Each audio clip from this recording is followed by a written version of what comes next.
Oh no. That's not good. Why you do this? Why you do this, camera?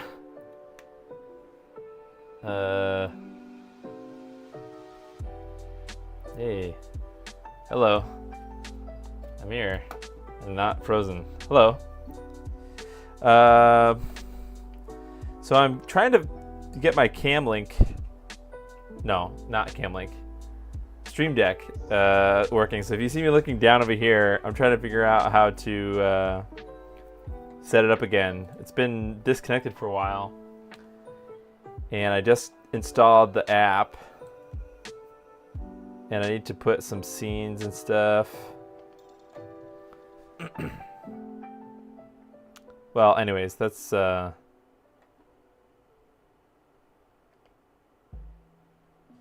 they made like a default profile, which is kind of cool. Like a default thing here. You guys are probably like, what the hell is he talking about? If anyone's ever used the Stream Deck, it looks like they updated it. Updated the default profile, and it's different than how it used to be. So now there's like pages.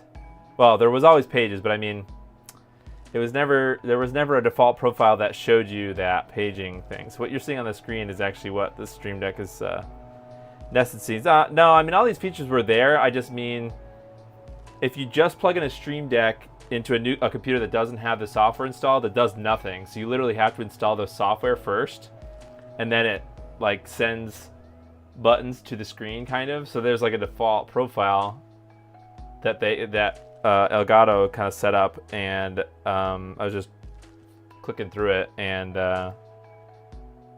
it's just interesting. I don't know how they set it up. Like, I kind of like. I think I had a suboptimal situation before. So hey, Belmont. I don't know. Just all right. Enough of that. Just wanted to. I want to get it set up so that I can switch between my scenes better. All right, so I have two things, I suppose, or two sets of things, right? So first I want to talk about things that I've got in the mail between last stream and today, so that's that. But the second is I want to, I guess before the thing that we're actually doing tonight, I wanted to talk about how I should set up, well, okay, so we'll get to that. So there's a second thing, but first I'll talk about, there's a quick three things that I got in the mail, I think. 3 or 4, I suppose. Okay, so the first thing is the, and I hope I don't get sued or anything. Please don't sue me, 8BitDo, but it's the, oh my god, okay, well, apparently this is frozen.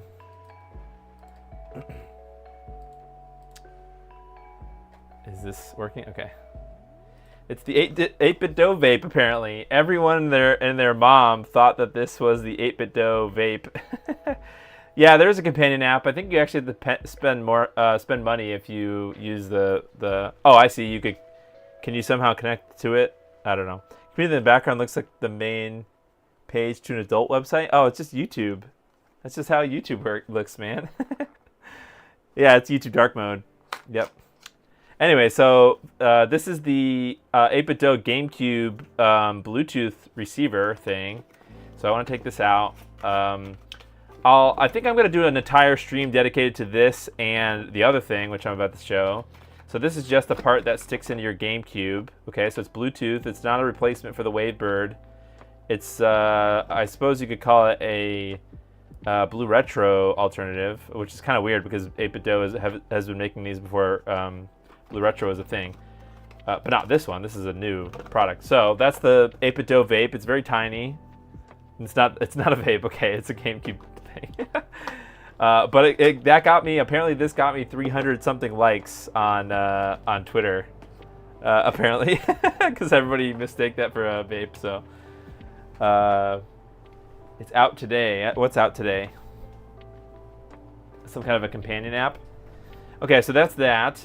But going with that is the actual. So if you ordered both of these, 8BitDo said that this was a pre-order for the GameCube controller board. Okay, but I got both of mine together, so there's a good chance that you might also. These shipped from Vape Nation. Yeah, Vape Nation. these ship from China, so I have no idea if they're really pre-orders or if they just had them, they got lucky and they had them all. I'm going to do a whole video about this, but there's some controversy, I suppose. At least Jeff Chen had a controversial opinion. They're in here, somewhere in here. Oh, there's a little plug. Somewhere in here is a little thing. I guess they're expecting. So it's supposed to work with Rumble. So basically, you put this board inside of a real GameCube controller, and it lets you connect a stock GameCube controller with via Bluetooth. Apparently, they expect you to, or it's optional maybe, that you can use a stock Rumble motor from the GameCube, but the stock Rumble motor for the GameCube controller is soldered in. So like it's soldered to the motor on one end, and then it's soldered to the board on the other end. And Jeff was mentioning that I think that they expect there's some kind of installation video that I haven't watched yet where they like tape the wires together. They don't like solder them in a way to like have it be a no solder mod or something, which is kind of cringe. But we're just gonna solder. It's not that big of a controversy. Obviously, I think if you're skilled enough. Well, I don't know. I mean, it could be for some people because it's not like a no cut or no solder thing. 8-bit dough in the receiver. Oh, okay. I see. So they're available for sale already. So okay, so that makes sense. So anyways, that'll be a whole dedicated stream. It will probably be the next stream, although I don't really know. But the next stream is not going to be this coming Sunday because I'm going on vacation. So next Wednesday, I think we're just going to take a break from the other stuff that we've been doing, even though my room is an absolute mess. But I think a lot of people are excited about the GameCube controller. What I'd like to do is hook it up to the Mr. Controller lag tester, and we're going to see. I'm still waiting on the GameCube, the USB adapter that will allow me to connect it to the Mr. and do an end-to-end through the Bluetooth receiver to see how much latency is in that thing. So that's coming soon. So that's exciting. The other thing that is exciting, and I overpaid for this, but I actually think it's sick. I got my InWin A500 in the mail. So this is actually a sick PC case. So it's this. I got this on eBay. It came with this, the CD drive and this floppy drive. But if we look around the back here, it's actually pretty heavy. I have a motherboard in it. You can kind of not really see, but it's actually a slide-out tray motherboard. So it's ATX, but the motherboard tray slides out, which is sick. This case was designed in like 2001 or 2002 or something, and I think that's very cool that they had a slide-out tray design back then. So I think it's pretty neat, and I'm excited to build a rig in it. I do have, well, I don't know if I'm gonna make a video about that or a stream about that, but just I was excited about getting that, and I overspent. I thought I overspent buying it at eBay, but now that I have it, I'm really glad that I do have it because it's really cool. So vacation mode, yeah. Right. Okay, so I think that's it for new stuff. So I think we should. Oh, so the second thing. Well, okay. There's a secret thing that you guys can't know about yet, but in order for me to do this second thing, I need more space for my stuff. Okay, so I've been thinking for a while about moving my entire setup into my basement, which you guys I don't think I've ever seen. Now it's rough. It's in rough shape. But I have this it's maybe I don't know, 10 feet long or 12 feet long or so by 10. And so I was thinking of maybe putting my OLED at one end. So actually mounting it to the wall. And then getting speaker stands and making that a nice actual sit down gaming area, and maybe getting a couch. I'm not really sure about a couch, but having one end of it be an actual usable gaming area, because I think that's one of the problems I have with my current setup is the OLED is so damn big, and just my camera gear and everything that I use to do the top down shots for the just whatever mounting stuff. Plus the microscope is here. It's very bad. My setup is bad for just ergonomics. So what I'd like to do is have like a separate area to test stuff, and along with that, have easier access to all my gear, all my my upscalers, and just like that whole part of my setup to go into the TV and the capture system. So that's going to be a long, like a medium term thing. I'm hoping within the next few months, maybe like during the winter or so. But I think it will evolve. I don't know. I need to acquire some things. I'm not sure how the internet connection in basement. Oh, it'll be the same. Actually, my router is in the basement, and I've run Ethernet pretty much almost throughout my house. At least on the first floor. So like I wired up my living room. I wired up my son's computer in my kitchen. So I'll run a wire Ethernet cables. I'll wire everything up, so it'll be fine. But it's a lot of work. Plus I have to do some electrical work to get it to work. So yeah, it's kind of I got some tea in this cup here. It'll be a long process to get there. So all right, enough of that, because this is a PCBWay this is a PCBWay sponsored stream. No, that was cringe. Okay. So we're sponsored by PCBWay, and that means that we're working on a project. Let me get said project. And while I'm getting said project, actually you saw the box before. I'll give you a tiny bit of backstory. It's not the whole story, but I was looking for actually I was going to do this, or like look into if I could make this myself. I have a lot of retro computer stuff now, and I wanted to kind of consolidate my setups, or I guess I wanted to be able to use like whatever mouse and keyboard I had nearby. So like this is a USB mouse and keyboard. I want to be able to use that with the retro PC without needing like a second keyboard and mouse, I guess. I mean, I guess I still have to. But basically, I was looking for an easy way, or like an inexpensive way, to convert USB mouse and keyboard to PS2. And at first, I thought, okay, maybe I could try to build something with a Raspberry Pi Pico or whatever. And I told the story already, a part of the story, but I didn't get very far because I found this project. And this project is, let me bring it up because I didn't do that yet. The project is called HIDman by the Rastery. I don't know how to pronounce his name, but you might be familiar with them already because they also, they were the person that developed the WeC. If you've ever seen that video from, I don't know if this is some kind of a terms and conditions, but they developed the WeC, which you could see on LGR had a video about it. So it's called, he pronounces it HIDman, but it like HID, like human interface device man, I guess. And basically it's a pretty simple USB, you plug in USB keyboard and mouse in one end, and I guess it's kind of like on both ends you output PS2 mouse or keyboard, and it can even do serial mouse for even like for the IBM, for like the Micro 8088. You actually could use this with that. So it's a pretty neat project. So I figured, okay, forget building it myself when I can just build this project. And it's a relatively recent project from Rastery as well. Let's see. I know that there was a post on Vogon's.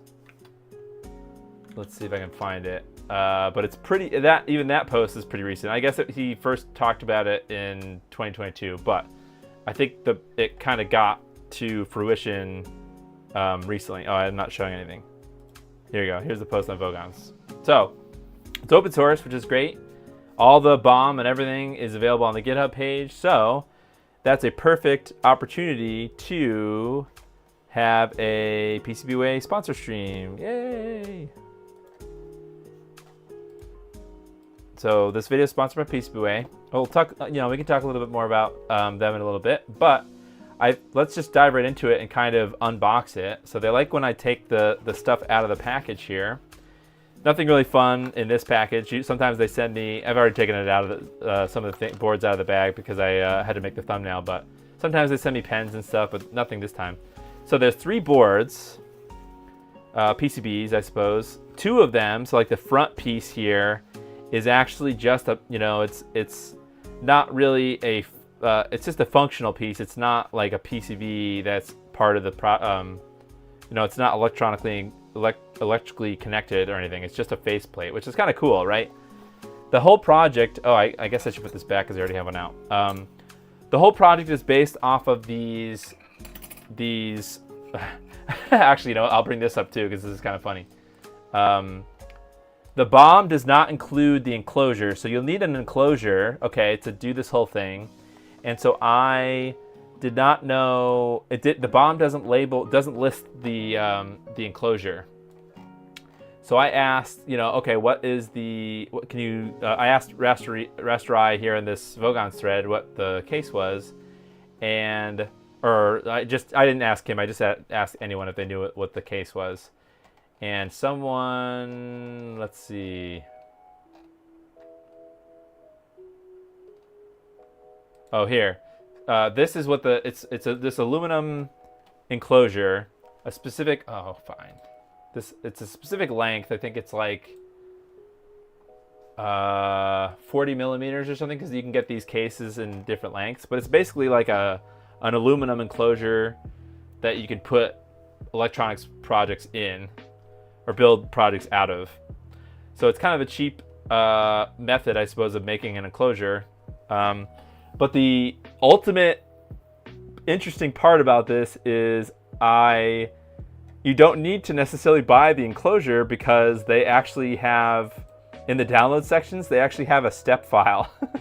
So I literally 3D printed it instead. I'm sorry, Lincoln Bins, whatever company, I 3D printed your box instead of buying it. So yeah, I don't know, it's kind of funny, but so I'm gonna use a 3D printed version. But all right, back to the unboxing, I suppose, of the stuff. So there's the face plate, if you will, goes on one side. So it has this cool HIDman logo, and actually there is a button that's supposed to change some kind of modes. And what's kind of cool about the faceplate is there's this power button, and on the back it doesn't have any copper there. So I think there's an LED on the other side that's supposed to shine through, so you can tell what mode you're on by looking through that power button, which is kind of neat. I thought that was a cool feature. So let's put the enclosure in this faceplate aside, because we're going to need that at the very end. And let's get the rest of the boards. So this is the actual meat and potatoes board. This is where we're going to solder some things. It should be a pretty simple project. There is some kind of a microcontroller in the middle here that we're going to need to program, but I think the programming is pretty easy, and it's done when the whole thing is assembled through the USB port. So we'll have to look into how to do that. But I don't think there's that many components, so I hope we're going to finish this today. So let's get started. And then I need to open the third piece. I didn't open the third piece, which is basically the back plate. So obviously, if there's a front plate, there's a back plate. So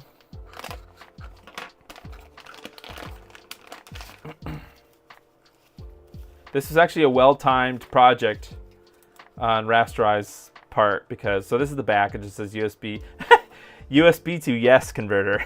so like PS2 or serial for the mouse. So that's pretty funny. I approve. Okay, so that's our 3 pieces. So this will go with the shell too, because we're gonna need it at the end. We're gonna need that at the end. So let me organize all the other PCBs, put them back away. And I've got a bag of goodies.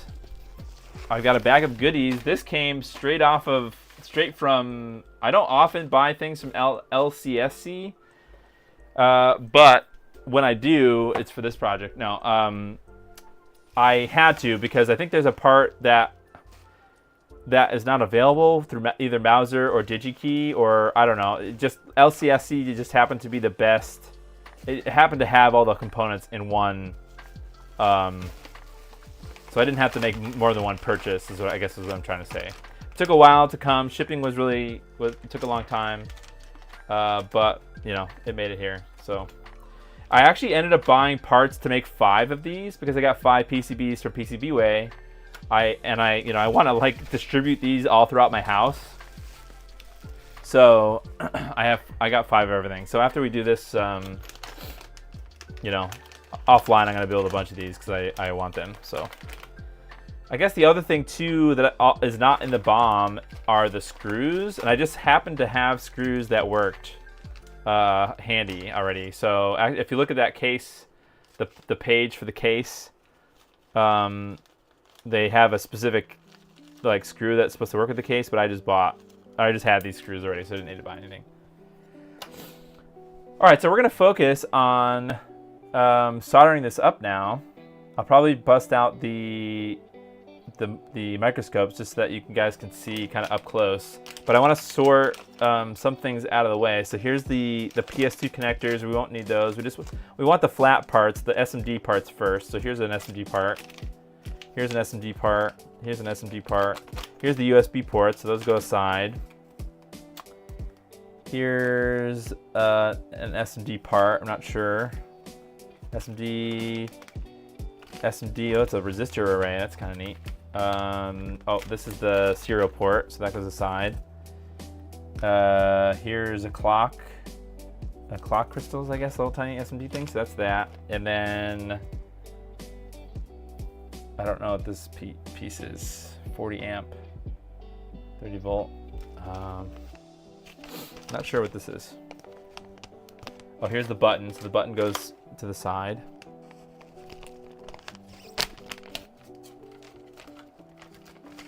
Oh boy, it's one of these things. Okay, so it's an SMD part, some kind of a something. I don't know, these capacitors. Oh, they're fuses, resettable fuses. Hey, neat. But still, SMD part. Cool. Okay, so we're getting through to the SMD parts. Put these other pieces aside. And this last thing is something. Flash.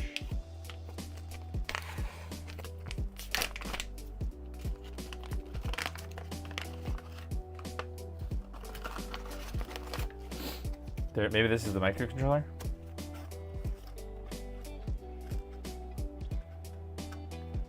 Yay. Okay, so these are the little microcontrollers. I'm not sure what brand they are. They're from a brand that I didn't recognize. I suppose I can take a peek in the BOM again.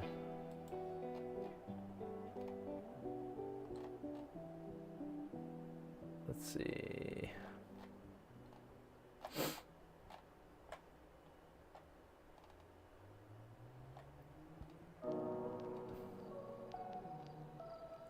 WCH, I guess, is a company. I don't know. I've never heard of this. I never heard of this brand before, but it should be pretty cool. So let's test that out. And we're gonna need to get the downloader, or we're gonna download the firmware and things later on. So, all right, let's get started. I guess let's see what components do we want to solder first. Actually, let me get my microscope out.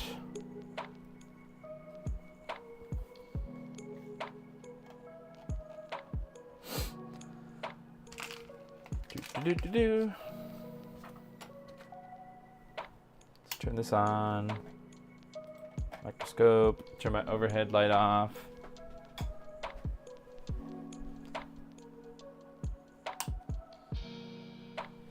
Okay.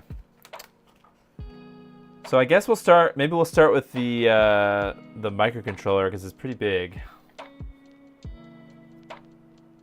It's got all these pins. So let's start there.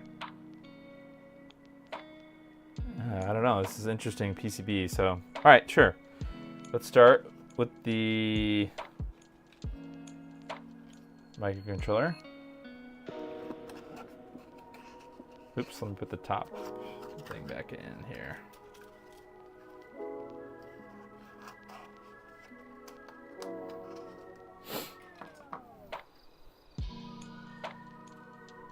Okay. Gotta turn my soldering iron on.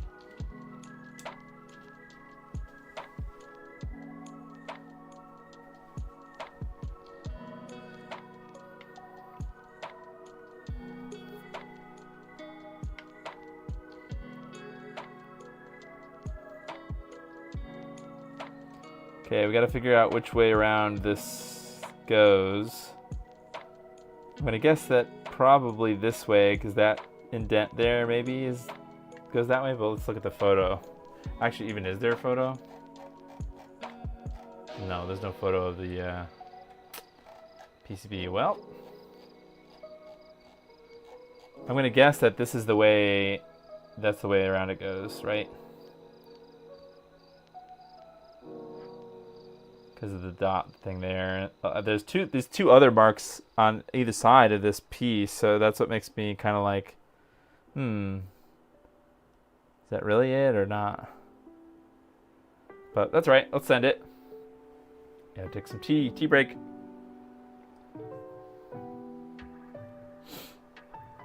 All right, let's solder a leg. I think I'm just gonna use my. Well, I don't know. We'll see. If I'm gonna drag solder. I had bad time drag soldering last time I did a board. Oh hey, how do you pronounce your name? Rasterai? Is it Rastrai or Rastery? Thanks for joining. What time is it for you?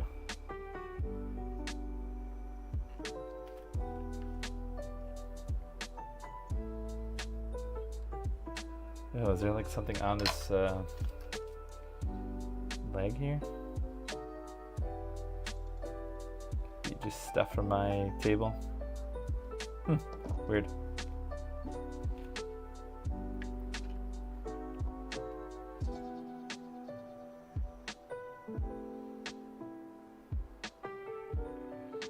Okay, let's try to solder this in a way where we can sort of line up everything everywhere all at once. Okay, that looks fine. Let's do the other side here. Now, you know, you can probably do this. I think the position file is in the GitHub. So if you didn't want to hand assemble this, at least the PCB, I'm pretty sure that you could just order it through PCBWay if you didn't want to assemble it. So they could source all the parts.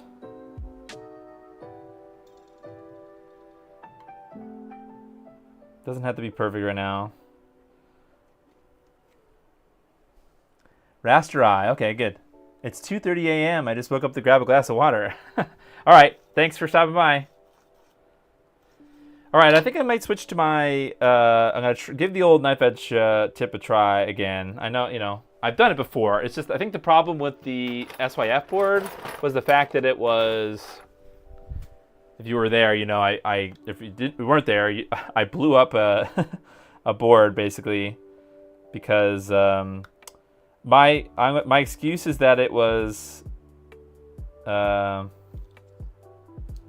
ENIG. Because it was ENIG, I didn't really understand that you should probably pre-tin the pads, which makes sense now. You know, I've done quite a bit of drag soldering with this like Hassel boards, which is, you know, it's finished with lead. There's lead, or the solder is there already. Okay, actually, I probably could get away with I have a smaller knife edge tip. That might help me out here, actually. Don't really use it that often.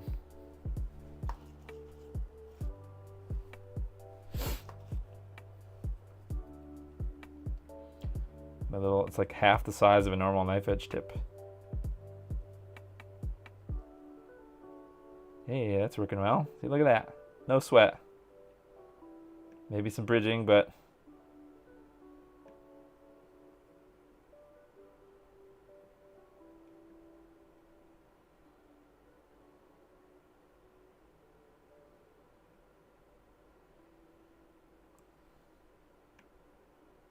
Yeah, sweet. Here goes the pads. You shut up. Actually, my temperature is high, so I'm definitely going to turn it down to 350, my normal temperature. Okay, so we're good. So let's go to the other side. You guys, do I have a J-tip? I do actually have a J-tip. Do you think I should use that instead? Well, we're already here with the tiny K-tip.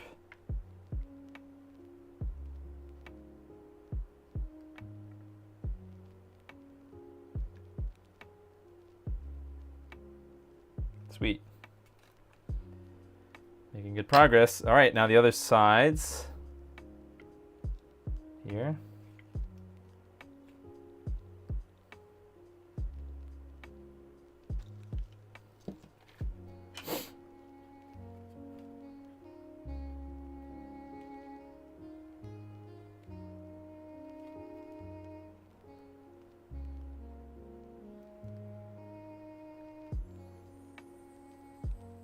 I should probably have my fume extractor on before I die. Yep. Don't do drugs, kids. Don't do flux.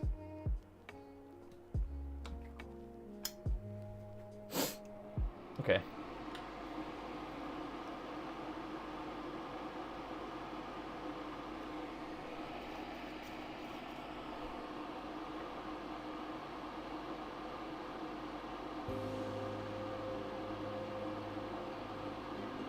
Cool. All right, so last side.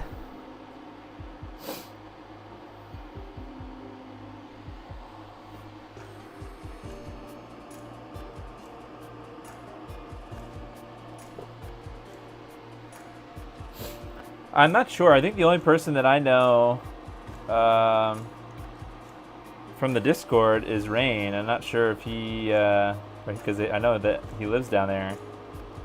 Oh no, is this... Is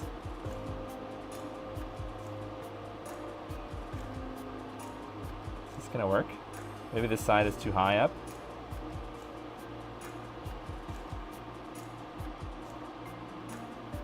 I think this should still work, I hope.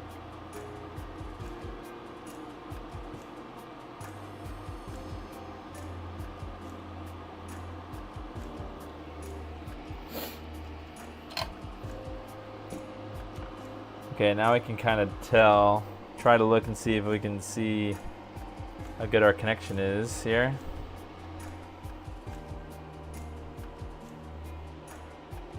Heard something about drugs in your back. Nice, subtle. Subtle. Okay, that side looks fine. Probably should be getting at these with some pick, but that's, you know, not how we do things here. We just send it.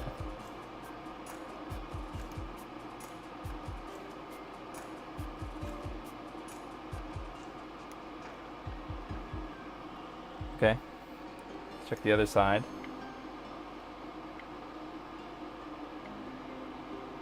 Where is the... it's the disorienting thing about using a microscope is trying to find everything. Yeah, I use way too much flux on this side. I can't see stuff. Can't see anything.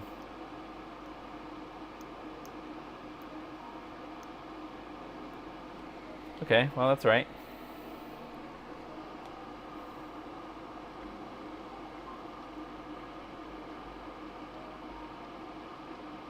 Guess we'll know if we have problems flashing it, whether or not we we're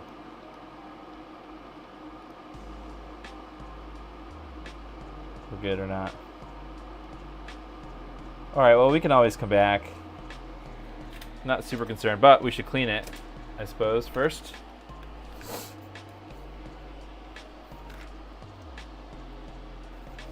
Got some IPA.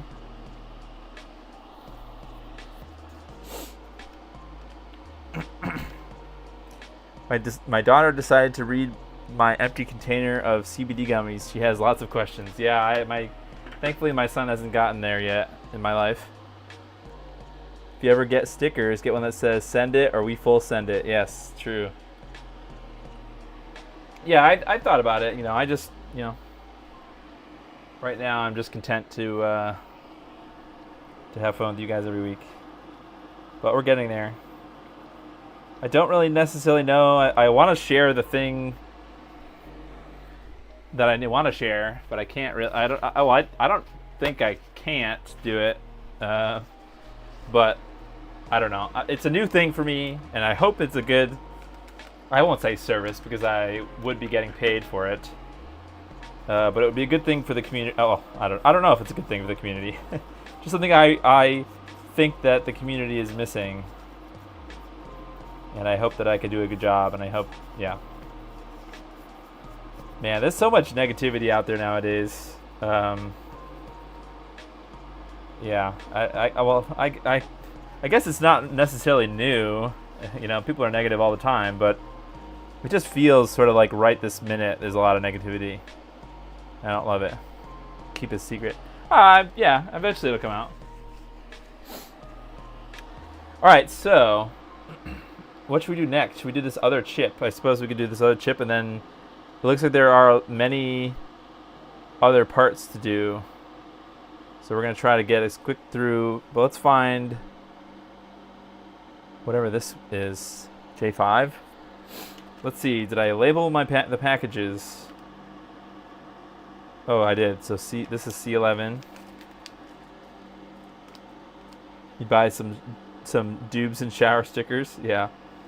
Well, too bad that particular sentence will never be made. I've gone in phases of whether or not I'm looking for the part, by the way. I'm not just talking. I've gone through phases of whether or not I like my name. I don't know. I'll just kind of leave it at that. Oh, I guess this is U2, not U5. Transceiver. Oh, RS-232 IC. That makes sense for the serial port. I've had this name since Xbox Live originally, on the original Xbox. When I played Halo 2 quite a bit on Xbox Live. So that was my. All right, let's switch back to the chisel tip. I don't really think we're going to be doing that much more. I guess I could use this tiny little baby knife edge tip. J5 isn't populated normally. I think there was a comment somewhere on the thing. I'll have to look at the GitHub. Thanks for reminding me. I probably would have been like, huh? I think there's some build notes somewhere. Oh, you know what? It's in. That's right. It's in the BOM. That's right. Rastri has a note in the BOM about J5 not being populated. So, yeah. All right. Let's discover which way around this part goes. Okay, I see a dot this way. Okay, so sometimes these footprints for some of these ICs are kind of different, and I think it's up to the software. I'm not sure if Rastri put this, or if he used the library, or if he made this himself. But you can see that there's a short line on the bottom here. So here's the footprint for U2, right? So there's a short line on the bottom side, and there's a longer line on the top side. And not only that, the line on the top side extends over this first pin. So that's the indicator of the first, or the part where the dot goes, I should say. So the marking on the IC is in the top left here, so that's kind of the orientation it goes. This one I know. The other one is confusing because it had, I don't know it, I mean I just guessed it, but the other one was confusing because it had 3 dots on the chip.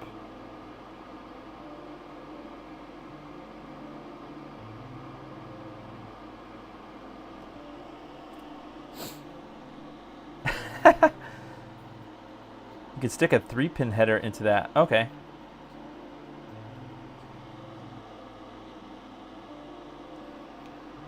All right. Let's breeze through this.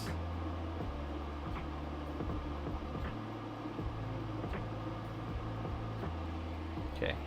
All right. Now that we're kind of tied down, let's finish off some drag soldering.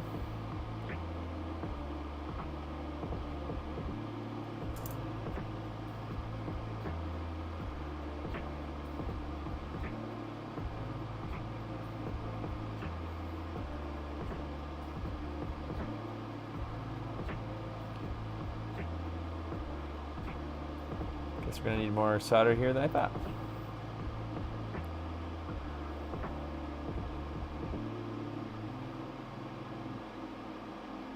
Cool. Shoop. KiCad's default libraries often have very confusing pin 1 markers. Yeah, I like to use. It's not always the best, but sometimes I use. What is it called? Spark EDA or something like that. It's a website where you can put in a component, and sometimes they have pre-made footprints and the step files, the 3D files. But you know, I don't do that much KiCad work. I try it here and there, but it just yeah. It's mostly Fusion. I like making. Well, I'm bad at it, but I like making 3D printing enclosures and things. Well, just in general, I just like learning about it. How do I say my name? It's just Dubsenhauer. Yeah, Dubsenhauer is right. Yep. All right, so that's this the RS-232 chip. I guess now we're out of big parts. I guess maybe we should probably do, before it becomes difficult, we probably should do the clock crystal. I say difficult because it'd be surrounded by those capacitors there. But we should be able to bang this out more or less once we get that out of the way. So let's do that. I might switch back to the chisel tip for this. These kind of clock crystals freak me out because there was one on there's one on the, ooh, I probably should put this package away. There was one on the PicoGus that didn't work. Well, like that when I hand assembled the PicoGus version 2, and I'm not sure where the fault is, and so I'm like, I don't know. So like I get bummed out by that board, and it had one of these clocks. I mean, it's just a, well, you'll see. Let me take one out here. I don't think you can really see the legs. The legs are like underneath it, kind of.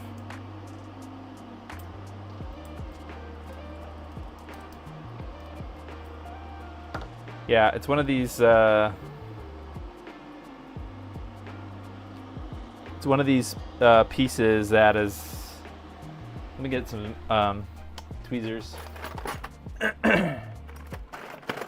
My green ones.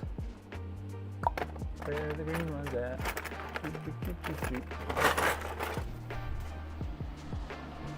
It's one of these parts that you can't see the legs from the top. So it kind of freaks me out, but that's right. There's no, I don't think there's an orientation for these types. Use hot air for this funky SMD crystals. They could be a pain otherwise. Okay. Maybe that's what I'll try. And like kind of hold it down, I suppose. So I guess I'll pre-tin. We could try hot air. So let's pre-tin these pads. I don't really want to add that much. Hope that's not already too much. That one might be too much. Try to get a little off.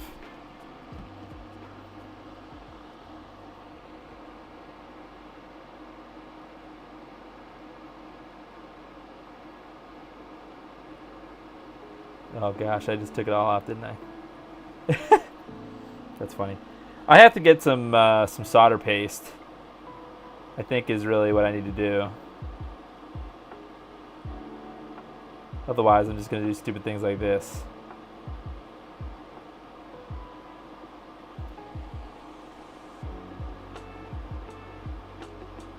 Okay, alright, that's fine. That's way more than enough, but it's okay. Alright, so let's get some flux in there.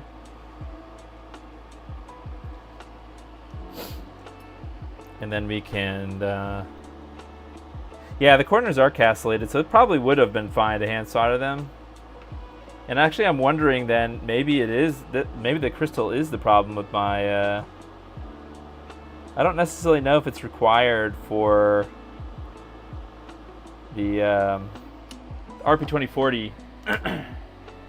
Okay, I'm just going to use normal temperature for me, which is 350.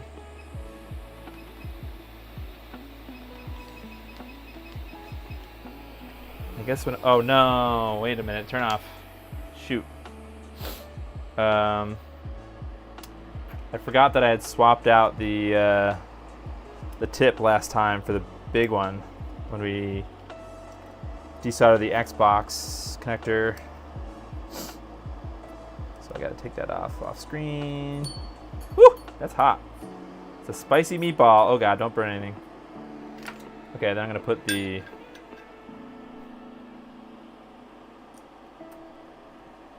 Okay. The bent boy back on.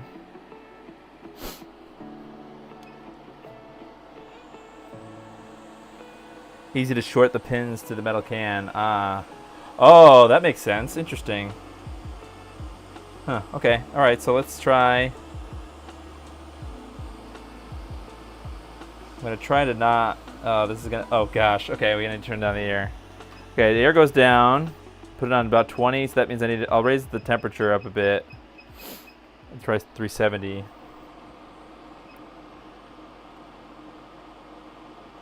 Ooh, you know what? This actually is a good time to use my,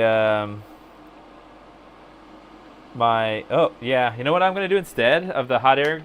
I'm going to use my, what is this thing called? Thingamajig. My thingamajig. This is the time that I wish I had my Stream Deck working. Move this crap out of the way. This thing. My hot plate. That's the word I'm looking for.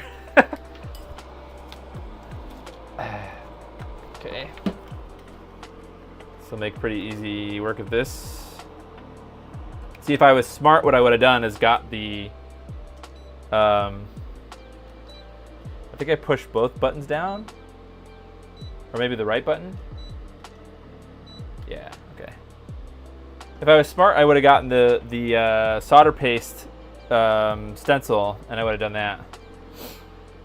Okay, so let's wait for this to heat up. So it's going to go to 220. I don't think that's hot enough. We're going to find out.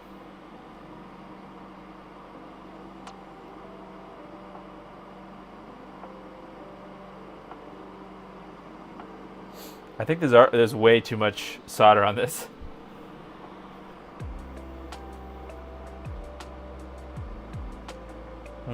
Should I take some solder off?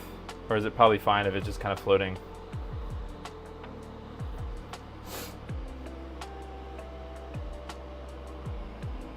And I don't know, how do I turn the temperature up? Let's see. Oh, look at that, 250, 300. Okay, it looks like 300 is the preset. Okay, that's neat. Yeah, I should have done it. Even, you know, I don't know. We're going to find out.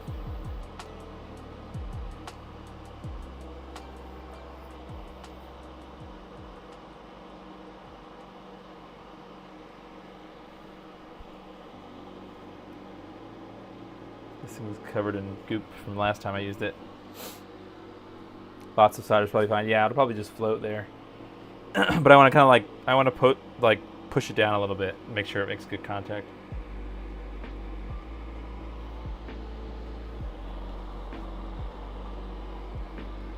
I appreciate you staying and talking, Rastrai. It's fun. That's one of my favorite things about streaming. 270 should be fine. Yeah, this is leaded solder. Well, let me see. How do I change that? Well, it's on 300. There's presets. I think you can change presets. Anyways, one of my favorite things about streaming, it was never planned from the beginning, is I love when creators come and hang out, creators of mods. That makes me so happy.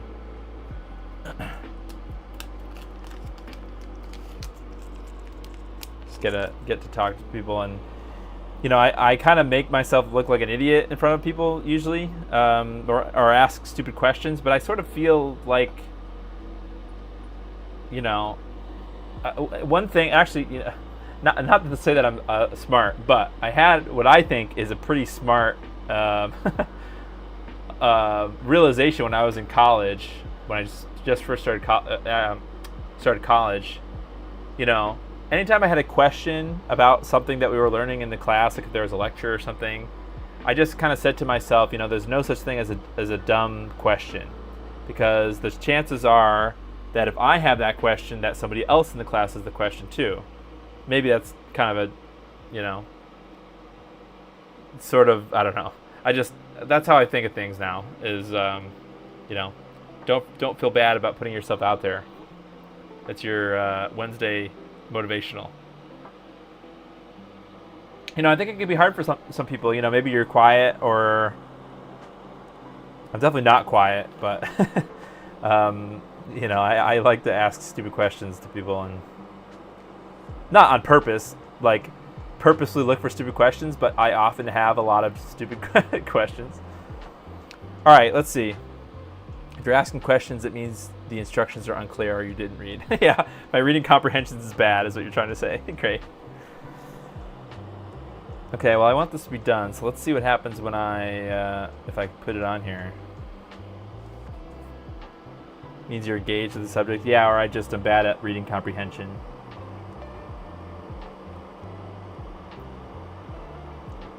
Oh, look at that. I did not think about how I was going to get this off of that. Whoops. Okay, I think it's making good contact. It's floating. As you can see, it's I know this is not my microscope, but let me take it off because it's reflowing the I think it's fine. Looks all right. Anyways, what I was trying to say is, actually, I probably should see then if, and I think I do what? I go back to the menu to turn it off, or hold these two buttons? Oh, hey, I figured out how to do manual temperature. That's cool. Ooh, how do you stop it? I think it just automatically does it after a second. So now this is hot AF.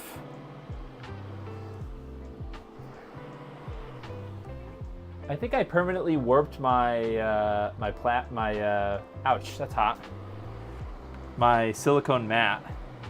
How do I turn this off? No, not that. Turn the heat off and let it cool. Well, I like the indicator. I think it's this. Yeah, okay. I think once you go back to the menu, it starts to cool down. So let's push that over. That over there, let it cool down. All right, neat. So what was I saying? I was saying something about something. I don't know. I guess we could probably see if there's a short between any of the legs and the can. That might help us to know if we've got too much solder somewhere, maybe. I don't know. I know we want to try to move quickly through this. Maybe this will be a double stream situation.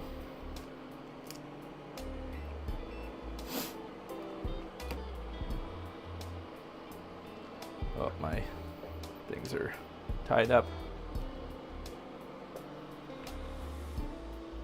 Okay. Let's switch back to the microscope here. I gotta remember that this thing is hot. All right, let's try to scoot it over. Oh. Okay, it's not really that hot anymore.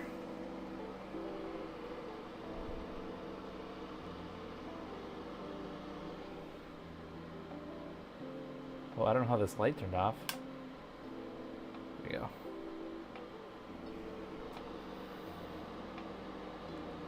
Okay, so yeah, I do see how some of them are. Let me see that. How far in can I zoom? Oh God, there's a nasty hair on top. Ah, you gone, hair. Okay, let's see. Let's go into continuity. Whoops. Where's my tweezers? Okay, here we go. Not tweezers, I meant. Oh, come on. Okay, that one is. It's probably the diagonals. Yep, so this one is too. I should have cleaned this off because now there's gross hair all over it. Okay, so this top right, and then that should not. Okay, so the corners, the two corners were. All right, cool. All right, I'm gonna take that as a good, fine solder job. It's all right. And let's clean it off with some IPA. Actually, you know what? Let's just move on to the next thing, and I'll clean it all off with some IPA before later on. Okay, so let's dive into these. Well, there's the LED. I don't want to forget that, but there's all these resistor arrays as well. So let me see if I can find those. I'm trying to be organized and remember to put things away that I'm done with. So let's put that back in the box. Let's put that back in the box. Let's put, oh, that little, done with this. That can go back away. Okay, nice. All right, let's see if we can find the LED. We full send it here? Yeah, internally to the, yeah, sure, I understand. But yeah, I mean, it'll make continuity. Okay, so here's the LED, D1. Ooh, it's an interesting sideways firing LED. That's kind of neat, huh? Let's see what these look like. I also like building these projects by hand sometimes too, because it's fun to look at new parts that I've never seen before. I don't know why I kind of get excited about components. And not only that, but like I just like seeing how people how other people design a board, you know? It's very interesting. Okay, let's see. So let's try to solder, I guess this is the way we're gonna do it. So let's solder that first. Here's my LED. What's it look like even? No rush, we enjoy the ride. Yeah, I wish I could stream longer. And actually that might be one of the upsides to being in the basement. All right, what does this look like? Okay, so I see, I guess there's really no issue with orientation, right? Because of these pads on the bottom. Oh, that is interesting. Ah. Huh. Oh yeah, look at that. That's interesting. So I'm gonna guess that needs to be soldered like this. Sorry, there's hair everywhere and it bothers me. I guess this needs to be soldered with these. Oh, is my okay, like this.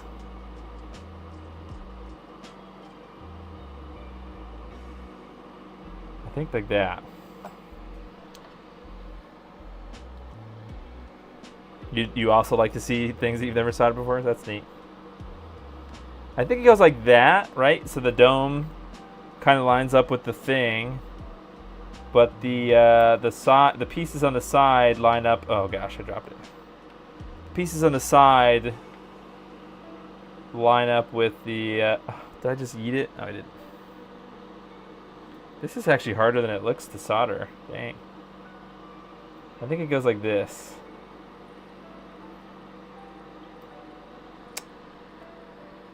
This is hard.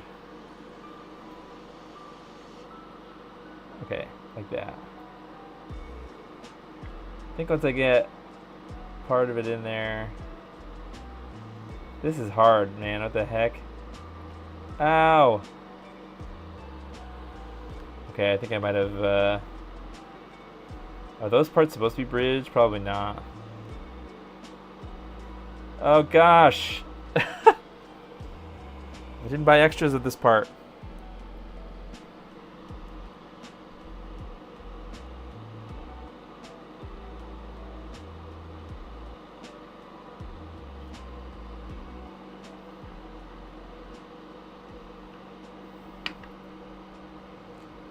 I don't know how you'd be able to build this without a microscope, I'll be honest.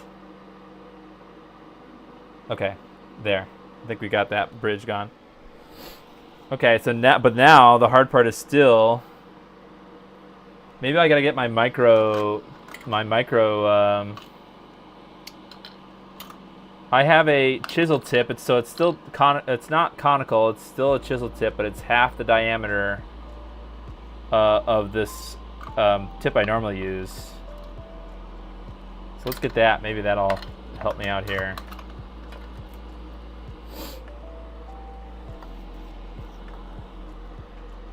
Okay, sorry, I'm back. We're back. Where's our landing strip here? Okay, so I'm trying to do that pad there on the top, and I gotta position this the right way, or I'll yeet it across the room.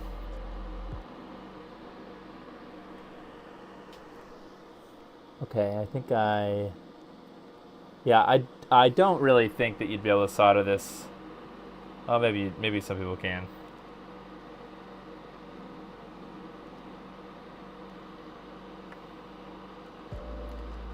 I'm just trying to turn this thing over.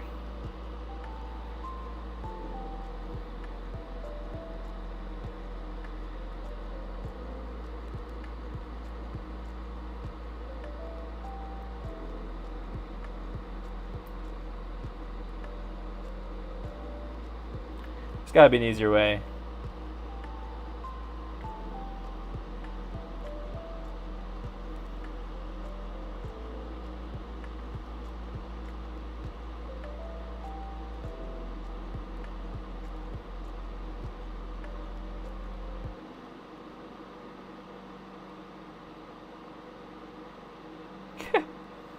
Okay, wait a minute, I have an idea.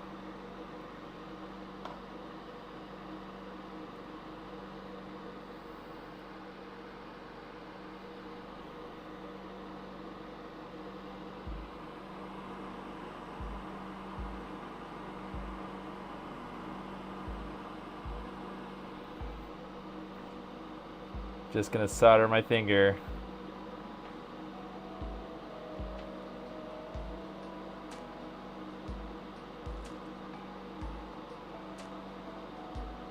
Oh, did that work? It's got like the tiniest little thing of solder on it. Okay, hey, I'll take it. Okay, so then what I want to do is, I guess I'm just going to get some solder on the middle thing, one of these middle ones there. If I have to, I can always heat these up, you know, later with a heat gun. Or my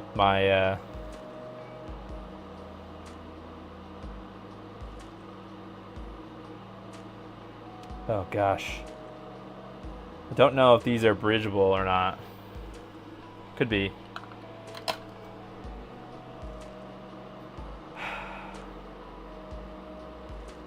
Oh, I don't think they are. See, there's like the top pad here is connected to the shin bone, you know. The top and the bottom you can't touch. Sort of an interesting thing. So I got some solder on the left side here, but I don't think I bridged it. But I can always test that because I think that's must be the ground on the edge. But I don't think I did a good job on the edge.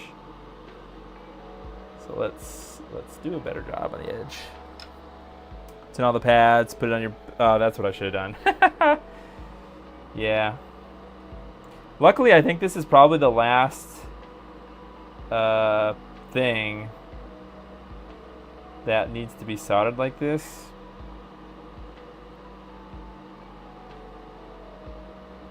Oh gosh. Oh no. I think I totally. Okay, yeah, that's a big old bridge. Okay, so the far left looks fine. The middle ones look fine. But that right one I bridged. So let's see. Can I use my larger chisel tip now? And use the force to make it.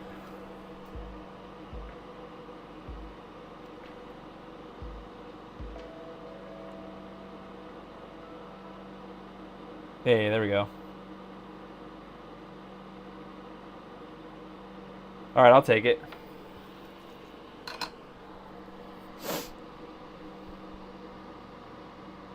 I think that the weird arrangement is so that the LED can be used either on its side. Oh yeah, that makes like an up-firing LED. Yeah, that probably makes sense. Okay, look at that. Neat. It's not the best job in the world for sure. It could definitely have been better, but I don't think we bridged anything. And I think all the pads are connected okay. Okayly. That's not a word, but... Alright. Like I said, I may end up... You know, I could probably put that under the... What I probably should do is put this under the whole thing under the hot plate when I'm done, just to make sure that everything is lined up. Okay, so now we can go to... We've got a bunch of resistor arrays. I don't know if we're gonna... Oh, there's the fuse down here. So now let's do the resistor arrays. You know what? I might actually switch to... I know I'm like, hey, let's use every tip I have, but the J tip probably would be better in this situation because I can solder. All right, let's get the resistor array out. So I'm done with the diodes, the LEDs. Put that away in the box. Let's find the resistor arrays, which are, oh no, they're different. RN3, RN1 and 2, okay. All right, so let's find the first one. How about RN1? We got that here.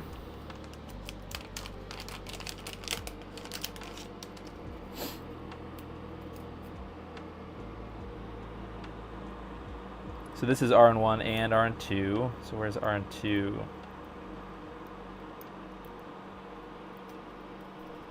I don't think resistor arrays are directional either, right?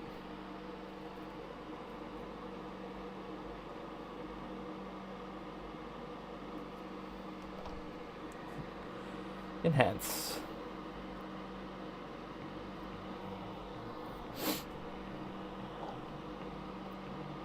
Is this the right way up, or is it upside down?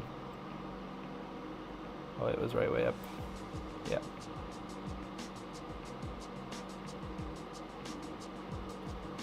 I don't think they are directional, so.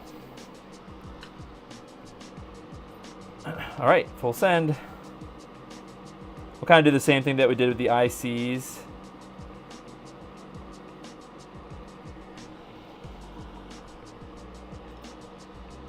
Oh, some are, okay. These are not. They would usually, they would probably have some kind of an indicator if they were.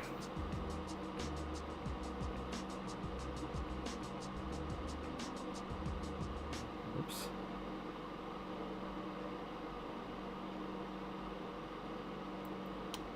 Gosh. Caffeine is probably not a good idea.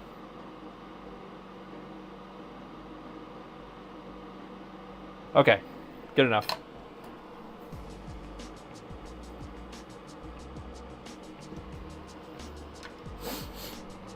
All right, so where's our guy? Here's our guy.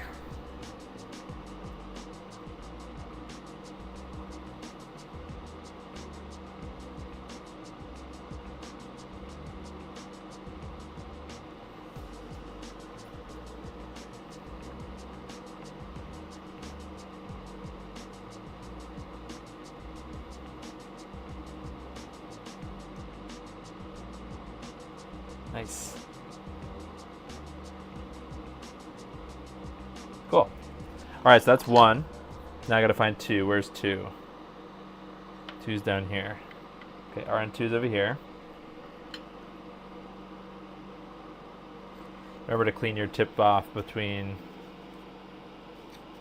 Yeah, you always want to clean your tip off before you move on. Where'd that package go? Oh, here it is. Flux, please. You flux.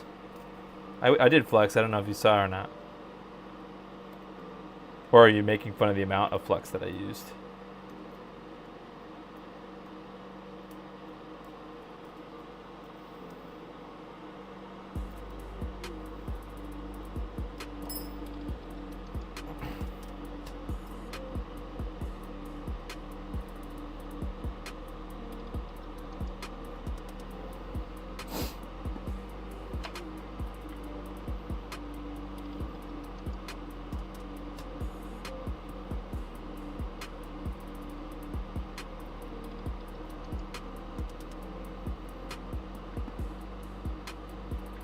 I usually don't use flux for the first one. Like right now, I don't use flux because I'm gonna touch that pad up afterwards. So as long as I'm quick and don't like burn the heck out of the pads, I think that's fine. Because then I'm gonna come back and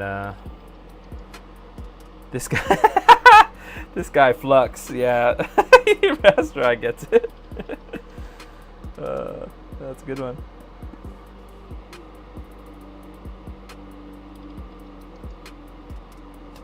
That's funny. I think my alignment might have sucked on this one, but that's right. Seems to be fine. Or no, I see that the end ones are kind of sus.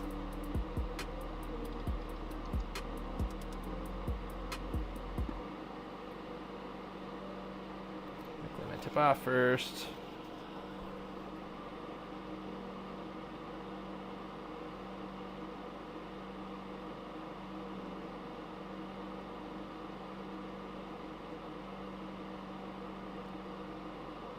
Okay, sweet. Yeah, using the Amtech Flux is like a cheat code for good joints and things. So, all right. So now I know that the RN3 is a different one. So let's put this away. I think I'm done with those. What are these? 1,000 ohm. Now RN3 is a 120 ohm. That's back over yonder. Yeah, right here.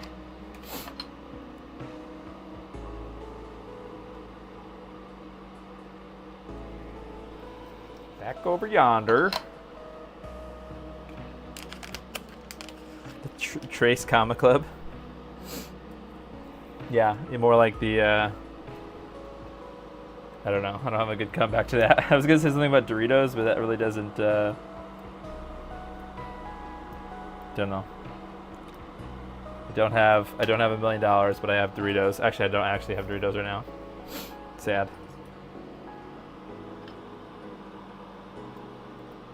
I should get a full send emote for sure. I don't know why I don't.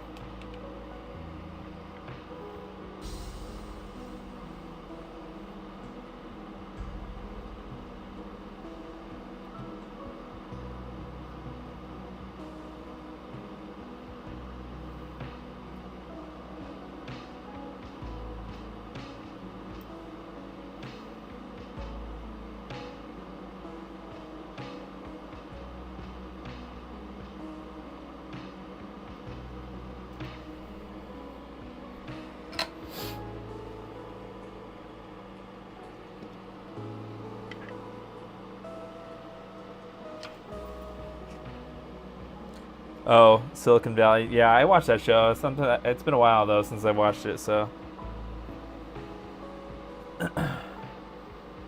don't remember that particular joke. I think the only reference I remember at this point is the Gavin oh no shit the case that looks like a dick, or his signature looks like a dick. Stupid.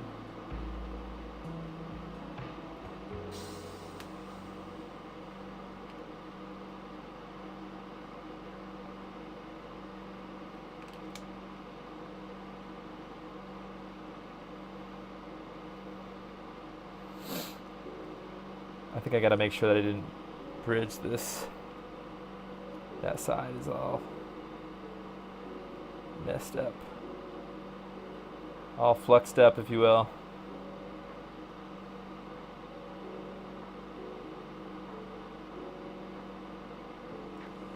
This is not a good quality tip. This is one of the ones that was included with the soldering iron that I'm using, the HIDman. I made it work in the end. But this is a clone JBC tip. I should get a real JBC tip for that. All right, so I made that work. I know that looked hectic in the beginning, but The guy, the guy who invented internet radio. Oh yeah, the guy that freaked. Yeah, the whiskey guy. I remember. Didn't he have whiskey or something in the beginning? That's funny. I remember that. That was a good show. Just don't remember much about it right now. All right, so what's next? Anything fun? Maybe the resettable fuse. Then we got to bang out a whole bunch of capacitors. I think let's see what's left in our pile of things. So a bunch of capacitors. Yep. The resettable fuse. RN3 can go away. Oh, it looks like C11 and C5 are special, different ones too. Let's see, what's our time? 10:16. All right, let's do it. Resettable fuse. Hey, JD Silva, how you doing?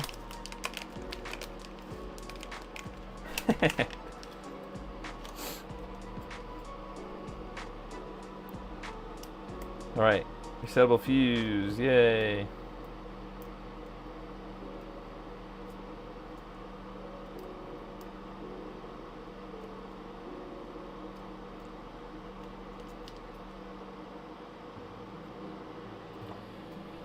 Okay.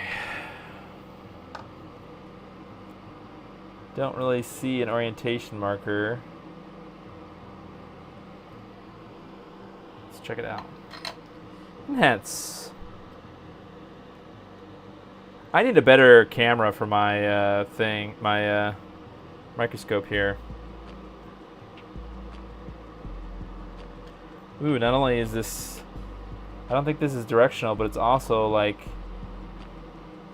can get soldered either way. Look at that, BF on that side, and also BF on that side. Nice. This chip is my BFF. You're packing for Portland Retro Gaming Expo. Dang, I think actually next year, if it's okay with my family, I would like to go to VCF Midwest. That's kind of like a bucket list thing for me. Even though New Jersey, VCF New Jersey is closer, I just feel like a lot more people go to Midwest. It's like the biggest computer,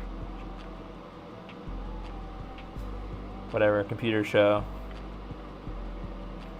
But yeah, other than that, I think there is, as far as gaming conventions, I think Portland is big. But Long Island Gaming Expo after the watching the video from LGR makes me want to go there too. Bring me the Turbo Duo. Okay, so we got that out of the way, the fuse, right? F1. Now let's bang out. We got to bang out C11 and C5, which are two other. Let's see, what are the values of these caps? These are 10 picofarad. Excuse me. Oh, the thing turned off by itself. The hot plate. That's neat. Okay, so what did I say? This was C11, so let's find C11. Oh, there's a C11. Oh, look at that. C11 and C5 are right next to each other. Okay, neat.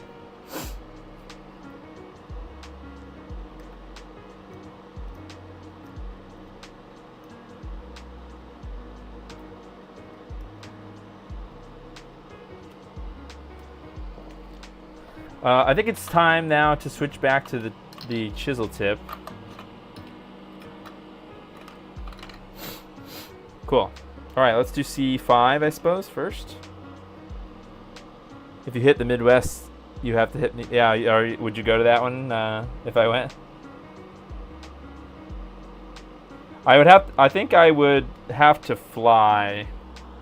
I don't know how long it would take me to drive to Chicago, and I'm not really about that. I looked at tickets, plane tickets, kind of briefly today, and they didn't look terrible. It might be like $100 one way. So I don't know if it's worth doing that or not.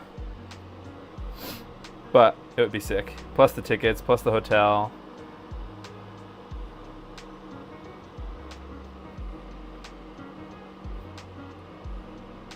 Oh, it's close to you. Neat. Yep, gotta hang out with Belmont in person, IRL.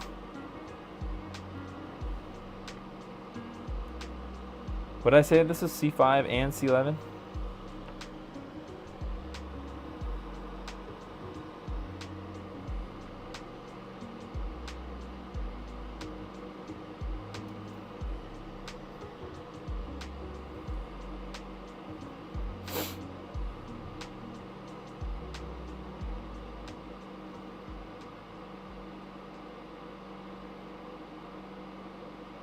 Neat.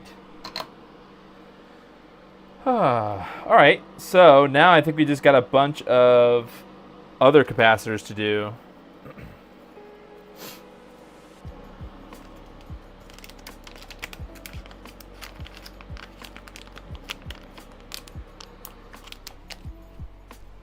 And then we can do the big stuff, and then we can flash it. So I think we'll be able to get this done in a day.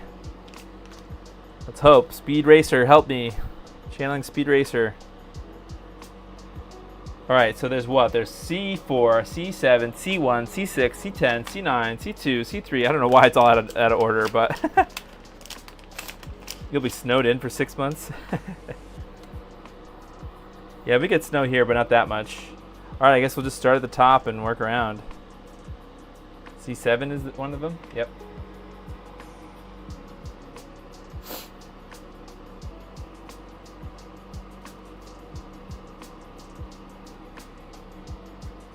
Actually, you know what I should do? So I should do every right pad.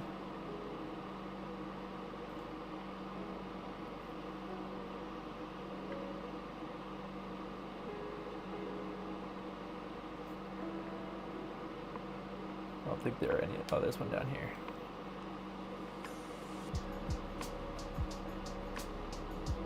Okay, I think I got them all. Okay, so I need how many? Let's see, maybe start with 6.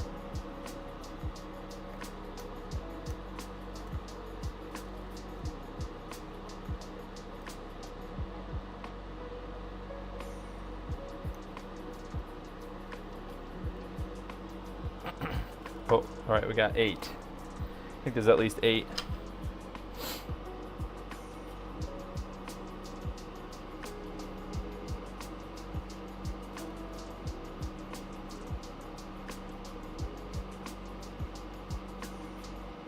Ugh, that one's annoying.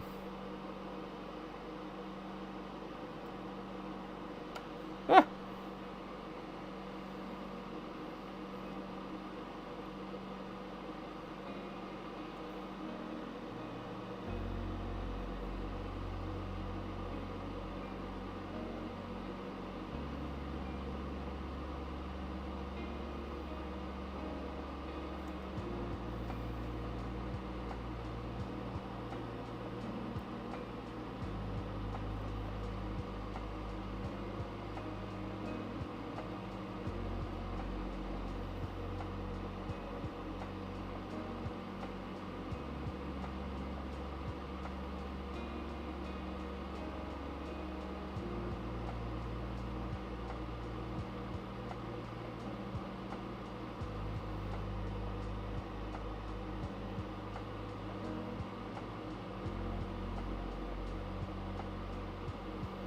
Ah.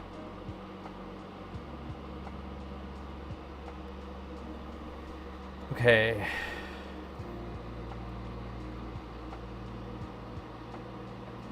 Dang, I think I might have taken out exactly how many I needed.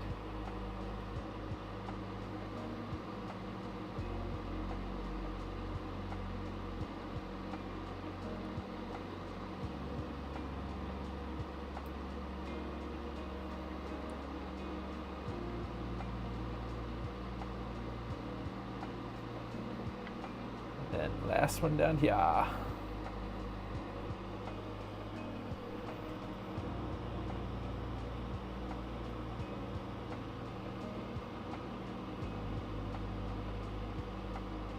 Cool. Let me just make sure. Oh no, I forgot these two over here.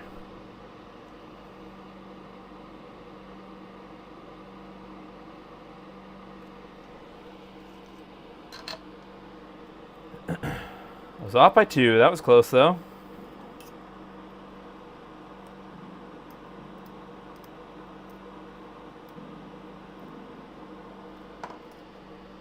So close.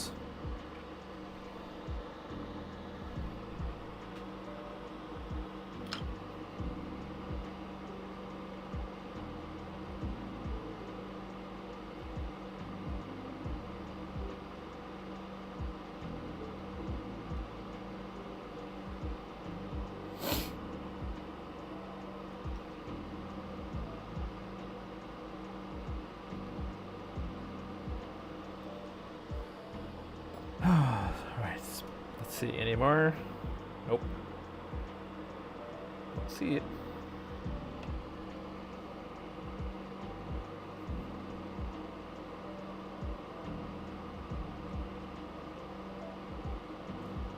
Bruh.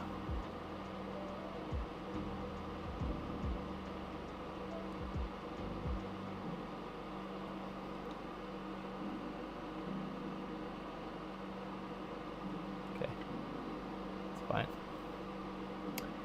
Everything's fine.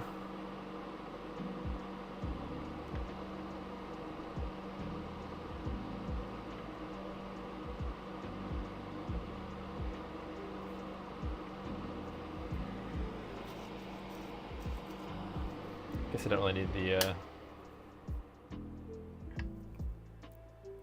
thingy on anymore.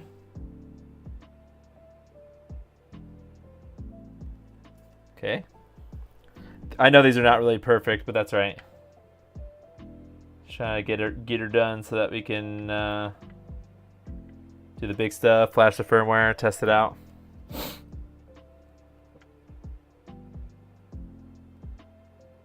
Oh gosh, no.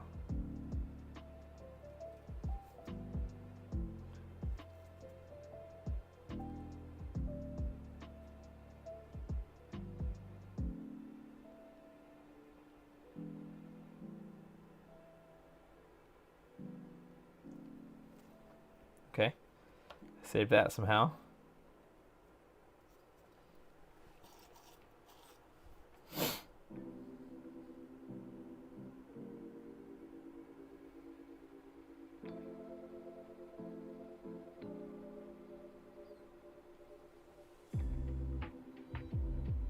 My iron is probably too hot, that's why these are coming out.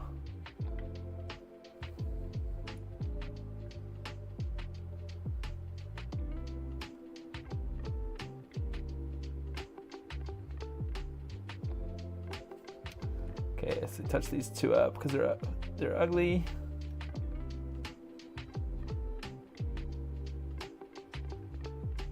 Cool. All right. Sweet. All right, let's do the big stuff now. Shoop. I'll probably switch back now to not the microscope. Oh, I forgot to put, this whole time I didn't have the PCBWay sign up. Oh well. Thanks, PCBWay. It's a good time to thank them. PCBWay. Oh, we'll also go to the website too. They like if I go to the website. Let's take a mini break. And we'll check out the sponsor of this stream. Why is my, oh, there we go. PCBWay. PCBWay. I didn't type it in right.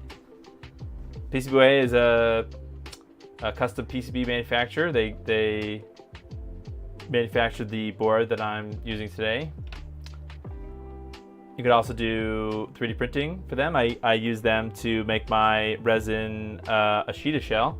They also have CNC machining, and they also do, like I mentioned this earlier, that if you don't want to PCBWay, if you don't want to assemble your own HIDman or HIDman, you can have PCBWay do it, because all of the BOM files, the Gerber files, and the position files, the Centroid file I think it's called, everything that you need to have PCBWay both, produce the boards and populate them is out there thanks to Raspberry. So I appreciate that about your project Raspberry, because not every open source project has the Centroid file. I mean, sure, I've you can always if it is open source and the KiCad file is there, you can always export it again. But I appreciate when it's already done. All right, sweet. Thanks, PCBWay. Let's get back and let's finish. My camera doesn't really go down that much, but let's finish. Looks like we're gonna do the serial, USB. I think that's the USB. Maybe that's the PS2. I don't know. We got a few things to do here. Where did I put all those big bags? Oh, did I put them in the bag? Did I just put everything in? Yep, I sure did. Okay, so let's see. That's the USB ports. That's the PS2 ports. The serial ports, and I need the buttons. Who's got the buttons? PCBWay built 20 of them for me. Yay, perfect. Nice. You're also sponsored by PCBWay too, right, Rasterai?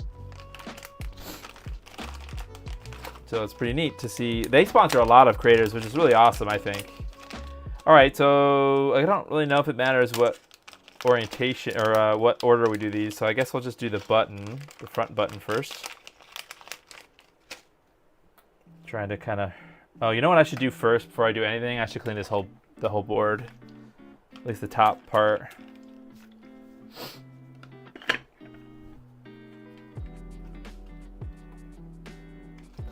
Get a piece of tissue paper or paper towel.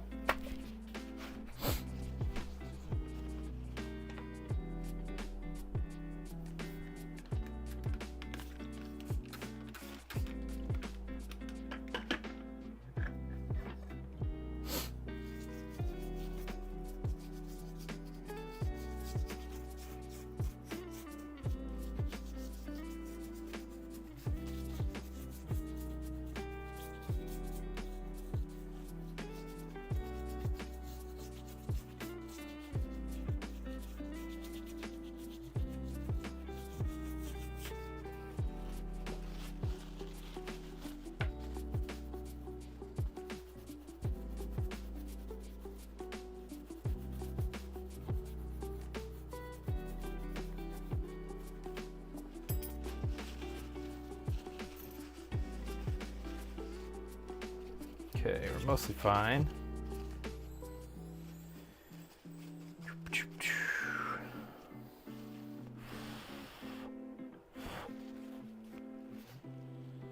Neat. Good enough. All right, button's already out. Let's get this button soldered.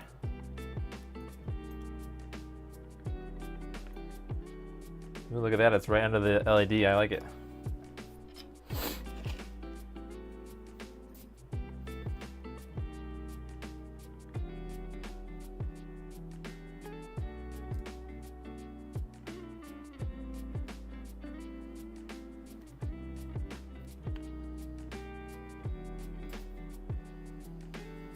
Yay, button! Cool. Button be gone.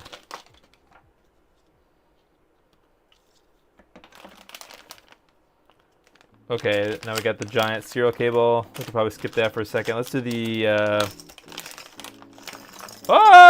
PCB or PS2 ports everywhere.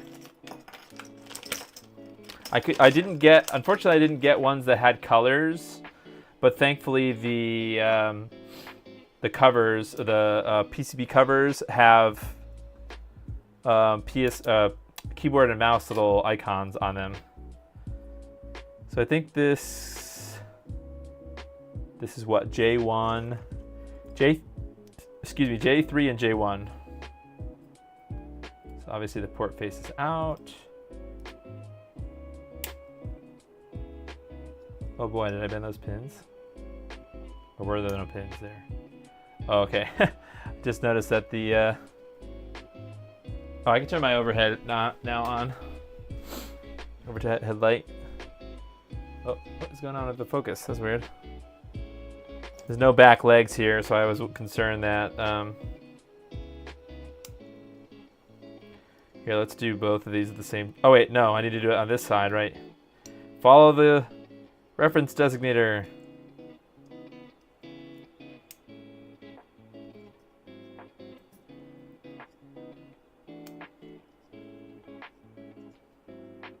Okay. Now I do this.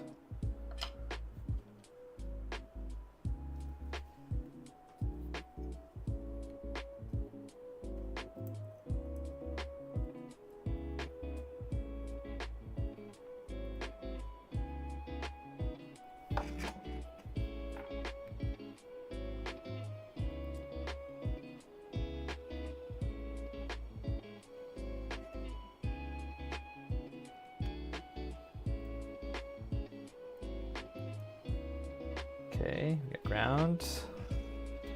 Here, let me. There we go. What does the AXP stand for, Rastra, if you're still here?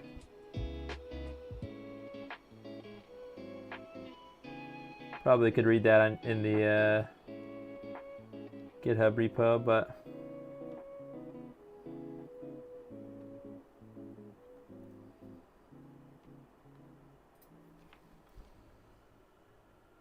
Cool. All right, let's do this side.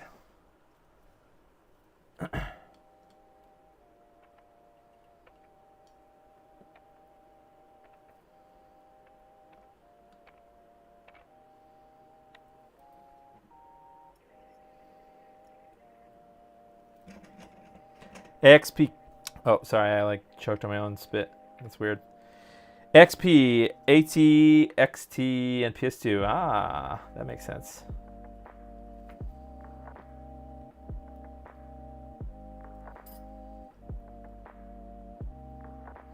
Sometimes breathing is hard.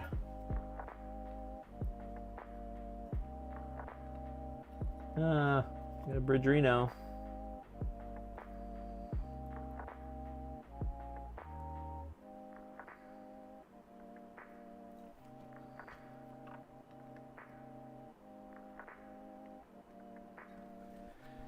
Too much solder.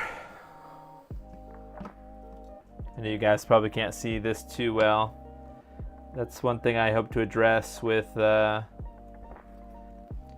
move to the basement, is being able to move my camera lower so that I can actually see, because I don't need to be able to see through my camera to see my TV. Okay, I think that's fine. Let's just see, can we see any bridging on that? I think we're good.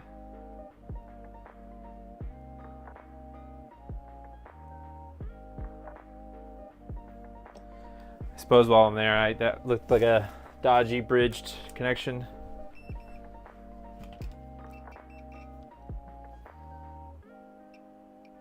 No, it's not.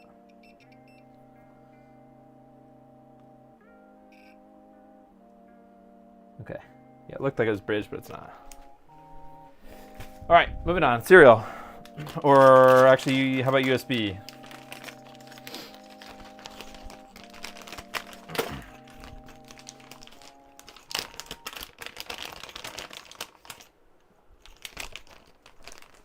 Oh man, this is gonna take so much time to make 5 of these. I didn't really think about that. Oh well. Okay, so I think the USB port goes on the same side, obviously.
Oh, did I make a mistake at that? Oh boy. Is there not a 7th, an 8th pin?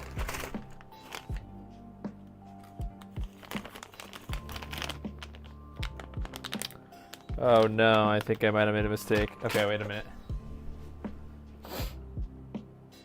Yeah, I didn't, there's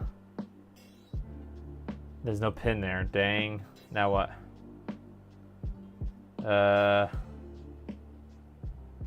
Well, means that pin didn't make it through. Now I've kind of soldered everything down. Okay, let me see how I'm going to do this. I think the best... Shoot. Let's try this.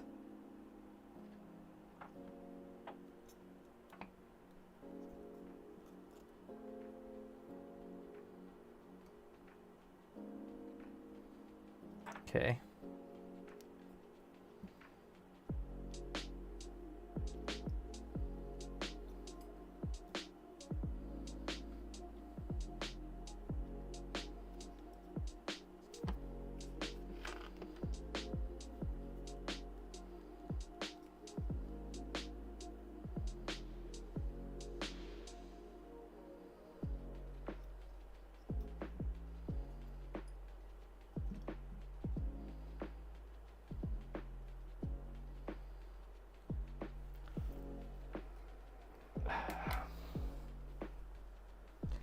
I'm removing the wrong component? Oh, you're right, dang. Hey, good eye. I would have taken that off. I'm heating my desoldering iron off. Or up. I need some scissors. Alright, got a... Where's my scissors at? Hello, scissors. Actually, you know what? I want to use the side cutters. Good call. Actually, so this might be a little easier because those legs are not as annoying.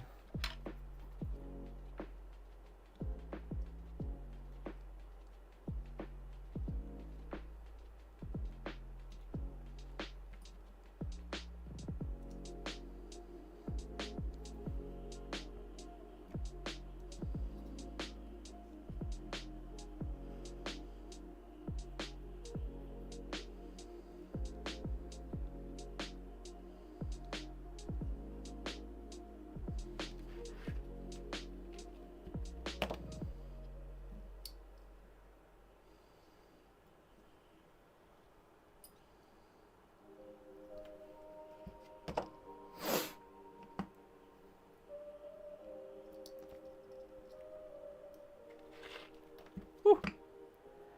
That's hot. Ouch. Don't touch. No touchy.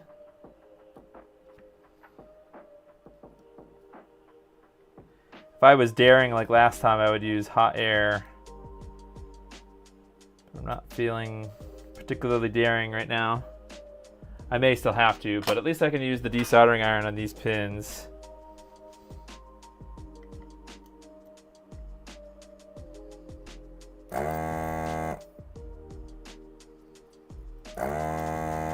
That's really annoying. I should have just paid attention in the first place.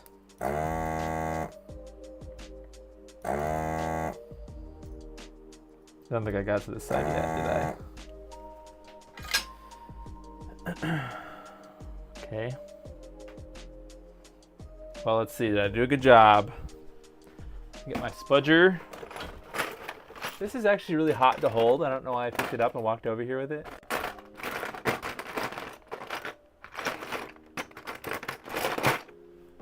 Hello, spudger. Hello. Got it.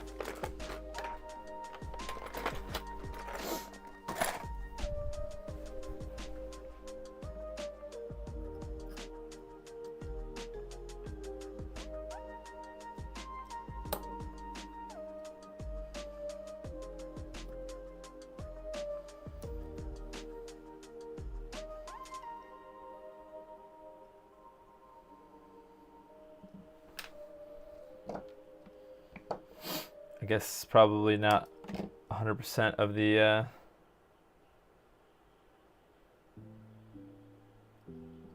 Oh yeah, that pin didn't get.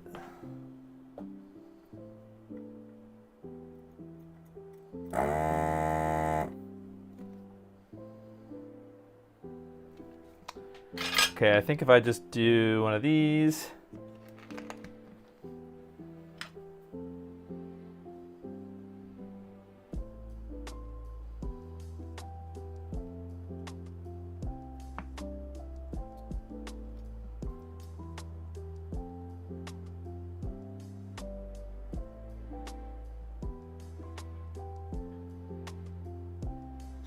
Cool.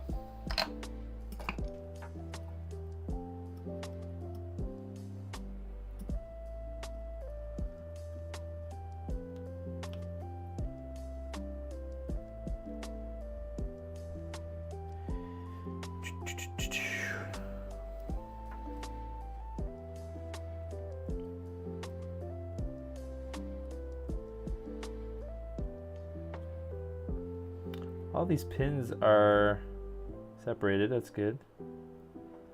But these things are not. Oh, I think that one's not.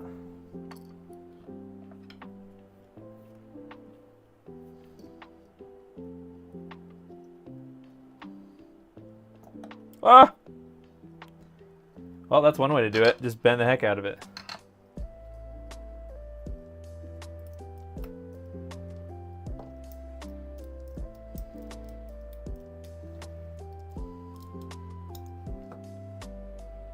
Oh man, I just bent that pin straight down, didn't I?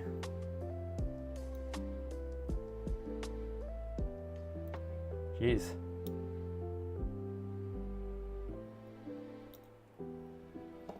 Let me get, no, I think I should be able to do it.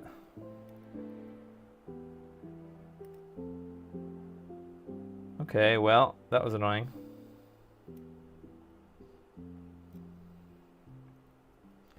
I need a, where's my tools? Get my needle nose pliers.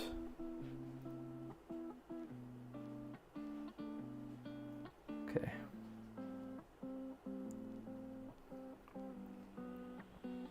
Okay, so as long as they all line up when I put it back in there, plus I kinked it out this side. Okay. All right, so it looks like all the wires or the pins are lined up. So let's try that again. Oh, hey, Ian Scott, how you doing? Ian Scott, if you're unaware, is the creator of Pico Gus.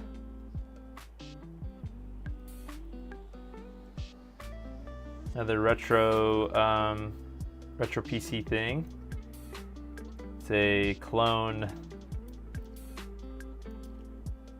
of a sound card. Okay, I think we're good now. I just gotta solder everything. Okay, just give it a visual check.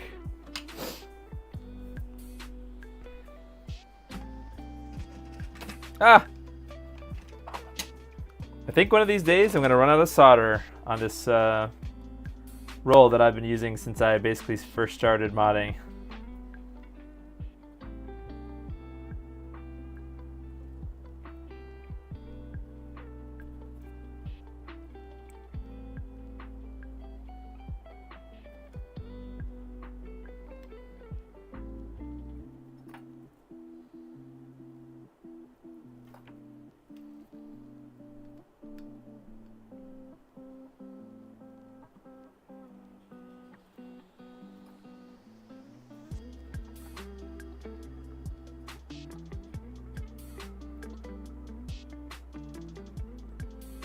Gravis ultrasound is the word I was trying to think of, and it took me that long.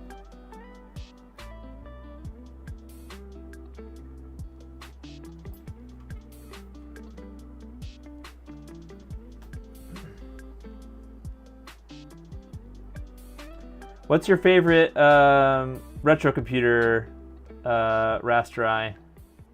Or like, maybe not particular computer, but like, what's your favorite platform, CPU platform, I suppose? You're reading about this project. The text editor-based menu system is brilliant. Oh, yeah, that's neat.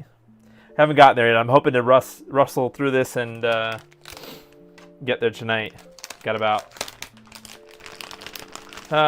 well, give or take 10 minutes, give or take some more extra minutes. All right, last is the serial port.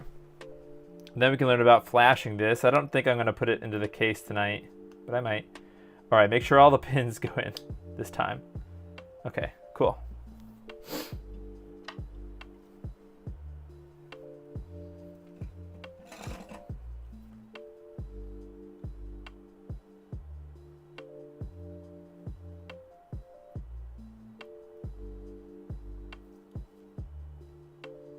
You know, I should just do more PCBWay streams where I just have them assemble it. I don't know why I do it. I mean, I enjoy assembling PCBs, but in the case of this particular project, I wanted to use it more than I wanted to assemble it. So maybe I need to start doing that.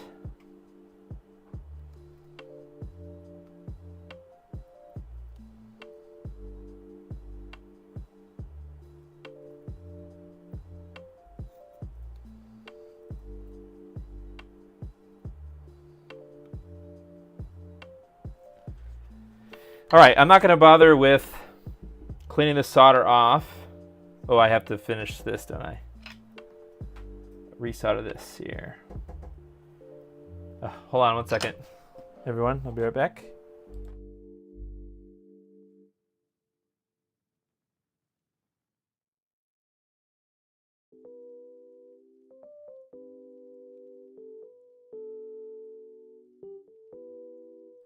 All right, I'm back. Text adventure Easter egg.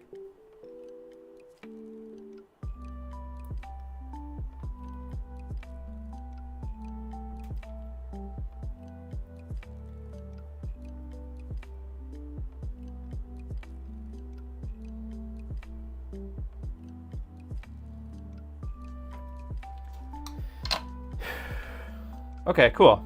I guess we have a couple of seconds. I can always throw this in the enclosure. Oh, it's very hot actually. Maybe I'll wait a minute for it to cool down, so it doesn't melt my case.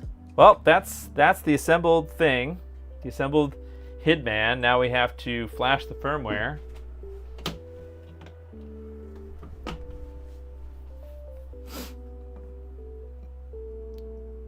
Is it hot? Okay, I think we're good to put it in the enclosure. So this is the 3D printed enclosure I talked about in the beginning, how normally this project is supposed to use a I hope this doesn't melt. It's kind of hot. Well, this part is not that hot. Normally there's an aluminum case, but they also have a step file. All right, so that goes there. Ooh, do I have to remove these? Yeah, I think I have to.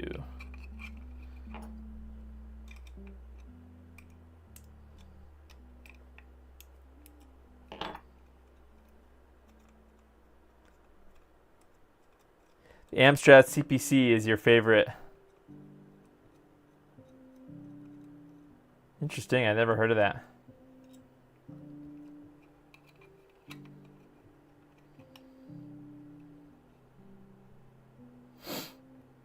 Okay, where's my screws?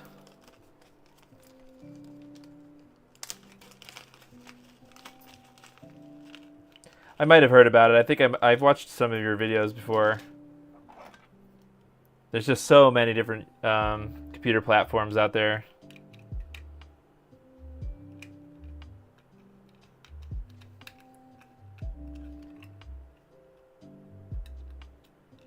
Okay, let's just get a couple of screws attached on this side. Then I'll do the other side. Man, this thing looks so cool.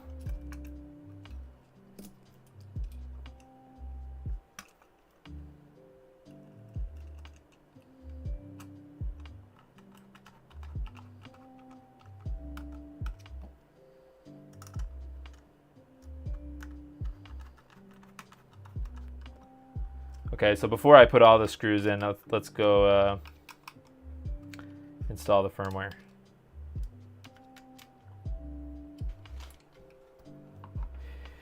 All right, so let's go to the GitHub. There's a section here about firmware updating. So we need to download, since I'm on Windows, I need to download this WCH ISP tool. Let's see. Download, I guess. Whoa, this site is whack. Look at that. Look at that table. It just kind of stretches forever off the page. Totally not sus. Okay, let's install this tool.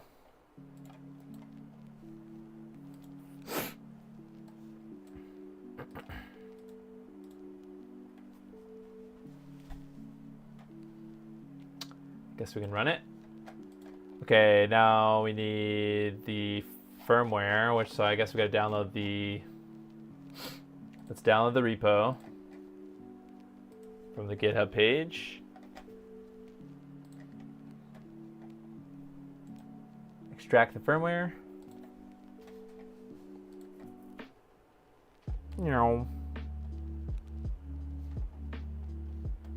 Okay, got the firmware, got the tool.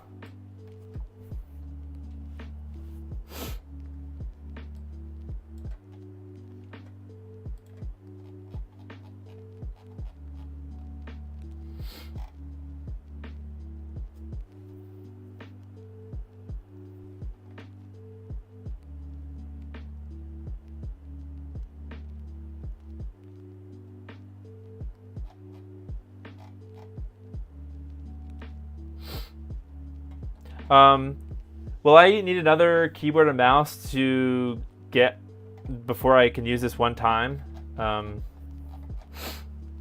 There's some config, but I think we need to do the firmware first. Okay, so here's the diagram. So first we select the firmware. You know, we'll do one of these. We'll put that to the side there. And here, I'm gonna go away for a second. Goodbye. Here, I'll replace myself with a PCBWay logo. Okay, so let's see. Select firmware, object file, downloads, HIDman, firmware. Oh, hex or bin.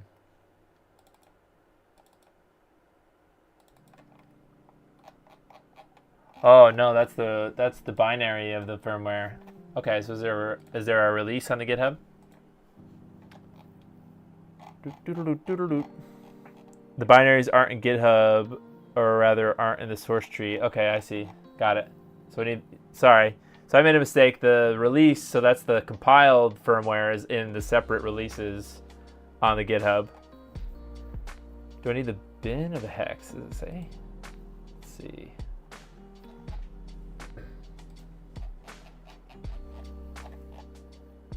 Looks like I need the hex file. Okay, let's get the hex file. Then now we can go to downloads, the hex file. Got it. All right, so select the hex file from the releases. Then, oh, at this point, should it be plugged in? I think I have to plug in. Okay, so let's see. Now I've got to actually plug it in first. So let me see. Let's show you what I have. I think we just use a USB to USB adapter, right? So it says disconnect everything from HIDman, including USB devices and PCs. Hold down the power button. Okay, so let's plug a USB into my computer. Oh, this is not long enough. Well, okay, so then hold down the power button.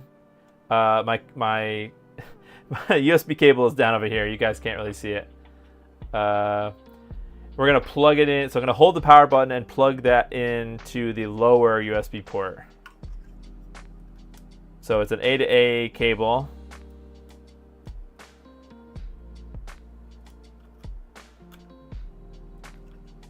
Okay. Doo-doo. That was a good sign. Oh, but now our device is different. All right, what happened here? Maybe I did the wrong thing. Okay, whatever. I have to reselect the. So back here in the thing, this popped up. So this is the old thing that I had. I guess that's not, whatever. So this pops up when you plug it in. So let's reselect the hex. Then we click clear data flash down here in the download the config, or in the download config, sorry. All right, now we click download. Programming, progress, yay! So it succeeded, neat. Okay, I think it worked. So I see what you're saying. It did reset, or did open a new tab with, hopefully with the proper chip selected. And I think that worked. So, ooh, and we have a cool green, looks, I guess it looks green, but it's really white. The LED is white. So let's unplug that. And I guess we're all set. So now we have some connecting to do. I'm gonna show everything over here. Unfortunately, the cables that I have are not long enough. I have a, so I've got a Pentium computer set up, my gateway that I talked about a while ago. So I've got a Pentium computer. It has PS2 mouse and keyboard ports, just to keep it simple. I would eventually like to test the serial mouse. I misplaced my serial mouse extension cable. So eventually I would like to do that. So basically I've got these are male to male PS2 cables. Okay. So those should go in those ends there. In the ports, sorry, with the mouse and the keyboard. Okay. Okay, should be okay. Now this kind of octopus. So I'm gonna plug in.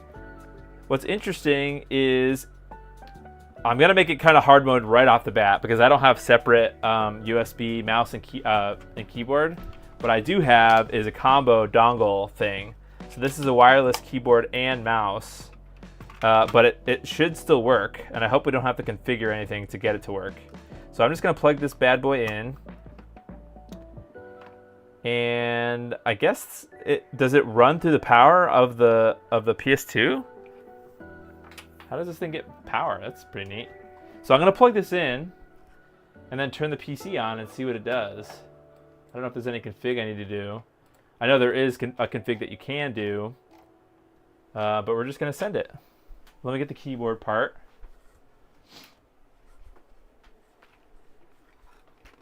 So I'm gonna make a little room here. And then I'll switch over to the RetroTink, which should be already set up. So now let's plug the HIDman in.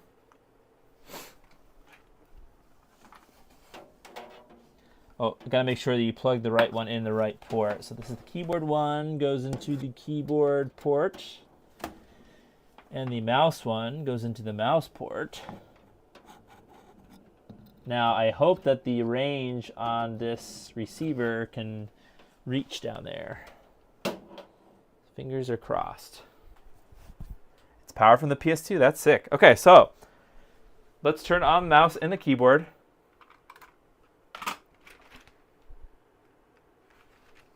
Make sure those are on. Let's fire up the rig. Whoa, the HIDman, the light, you guys can't really see what I'm seeing. Wow, keyboard mouse detected immediately. So cool. Wow. And that wasn't being sarcastic. Dang, that is actually cool. All right, so this is such a cool thing, man. Ah, man, I'm excited. Now I need to build some more for my other PCs. All right, let's just see if it works in Windows here. I'm not going to do hard mode DOS stuff right now. I know that I don't have my Pico Gus in here, so it's going to complain about that. Oh my god, it works right away. So cool. Dang, that is very cool that it works like that. And the range is good enough. I mean, I'm using it from maybe about 6 feet away from the wireless receiver. All right, let's open up a text file. Or what? How do you do text files in Windows 98? First, actually, I think I hit this button, or is it this button? Okay, auto crop on the RetroTink. Very cool. Let's see. Programs, What is there a word pad or something? What is the oh, notepad? Forgot about that. Okay, notepad. So I just want to see what happens with if you press. So you're supposed to be able to. It says configuration is provided through a built-in menu system. No software to install. Simply open a text editor for your PC, Notepad, Edit, Vi. Then hold the HIDman's power button for a few seconds. The menu will be typed into the editor. Oh my gosh, that is so cool. All right, does the keyboard work? Oh, is it on? Is the keyboard on? I don't know if the keyboard is on. These are the oldest batteries known to man, it looks like. I may need to change out the batteries for that. Okay, so let me get new batteries for the wireless keyboard. Maybe that is the problem. I hope it. I do have another keyboard and mouse. Actually, I bought one recently for $3 on sale. It is super cool.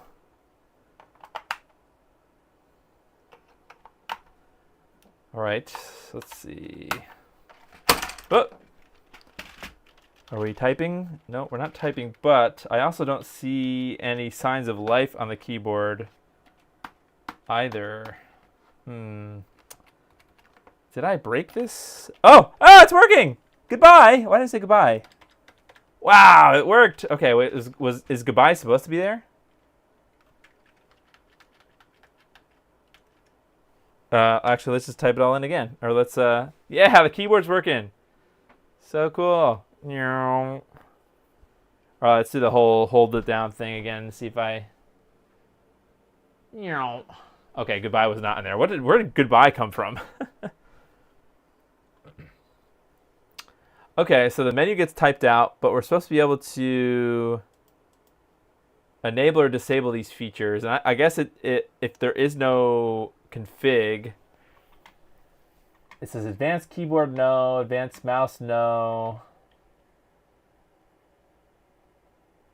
Let's see, advanced keyboard and mouse, switch the keyboard and mouse respectively into native mode. This may be required to access certain features such as the scroll wheel and extra buttons on the mouse. Okay. IntelliMouse, so I guess the menu system has changed because in the documentation the menu is version 1, but we're seeing version 1.1.3. Goodbye because I was in the menu. Oh, okay.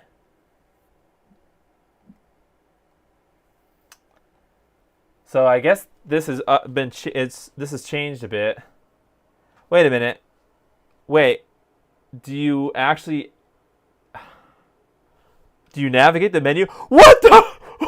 Wait a minute. Okay, wait, hold on. All right. Wait a minute. I'm freaked out. Hold on. Wait. Oh, I'm moving my wrong mouse. Oh my gosh. Okay, I understand what's happening now. I did not understand what was happening before. Wait, delete doesn't seem to work.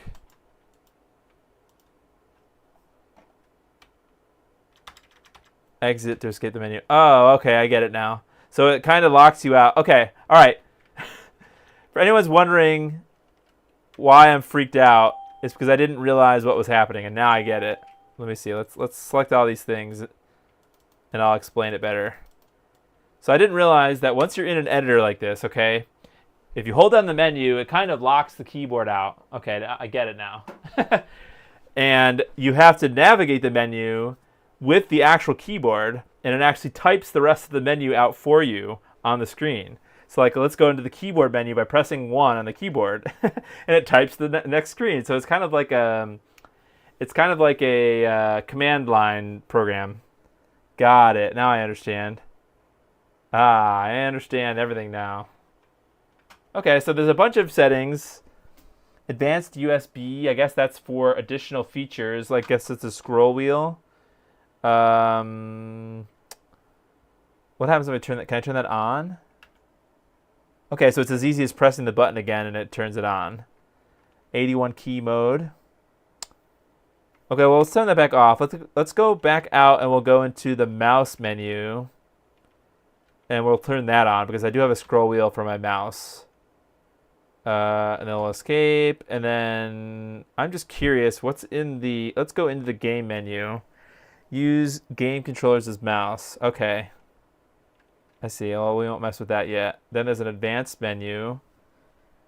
Hard factory reset, soft factory reset, log HID data, dump PS2 mouse status. Okay, so there's some. Oh, it tells you here on the GitHub. Debug enables the debug menu. Oh, maybe that menu option has changed. The most useful debugging option is dump HID data. Dumps the information about all the USB devices connected after that point. Okay. All right, so let's get out of here and see if maybe we can get the mouse scroll wheel to work. I don't imagine it will in Windows 98 at least. If this is XP, maybe it would work. No, it doesn't seem to work. Let's go back into the menu and see if that option is enabled. Such a cool menu, Rasterai. I think that's... Oh, am I not out of the menu yet? Oh, I wasn't even out of the menu yet. Maybe that was why. Very cool. How do I select everything? Guess Control A doesn't work in this version of Notepad. Let's go back into the menu just to see if it... Let's go back to mouse. Okay, so advanced USB is on. Let's see, does it say anything about that? Switch the keyboard and mouse respectively into native mode. This may be required to access certain features such as scroll wheel. So maybe it's probably not compatible with Windows 98. You will need to replug the mouse. Oh, okay. So let's go out of the menu and we'll just unplug the dongle and plug it back in.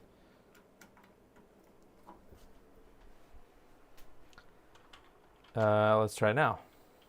Scrolly. Oh, well, I don't know if Windows 98 doesn't love hot plugging PS2. Is there a way to refresh the mouse or something? I think we have to restart. And I don't know if we're going to be able to do that. Oh, here, yeah, I guess we can. Let's restart from here. It only switches into advanced mode properly when you... Okay, so let's just do a restart and see what it does. Very cool. I'm surprised. I mean, I'm not surprised because I know you made the WC, and you know I believe that you're a competent developer. But dang man, it powered through the PS2 ports. That's really cool. Works like right out of the box with wireless, combo mouse and keyboard without any config. The config menu is awesome. One thing I will say is maybe let me read the part about the config.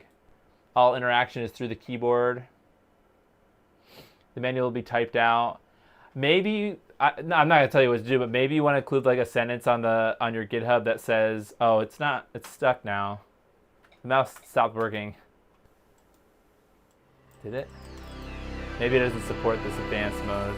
That's kind of a problem. How do we get into Notepad now?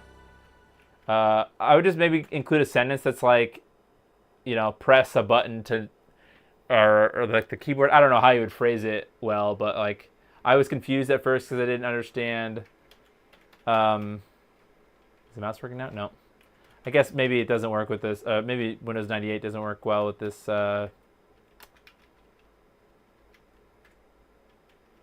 Advanced mode, but luckily you can navigate it still with the keyboard.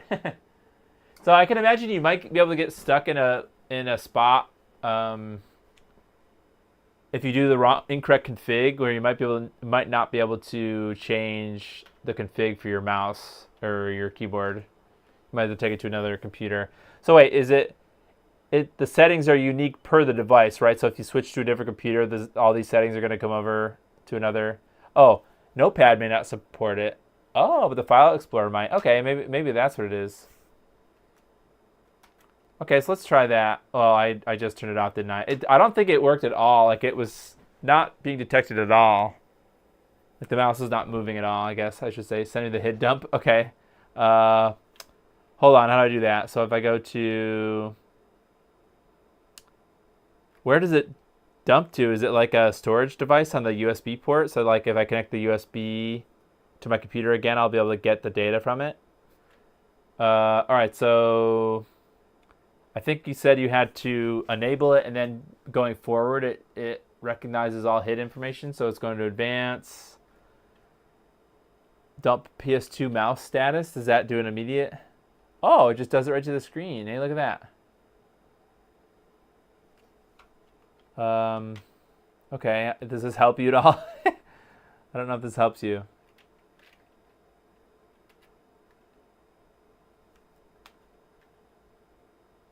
Log HID data. Let's turn that on.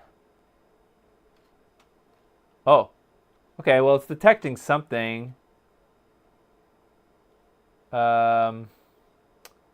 Just not translating to movement. That's interesting.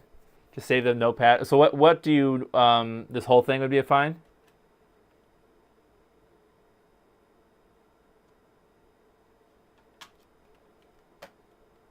So oh jeez.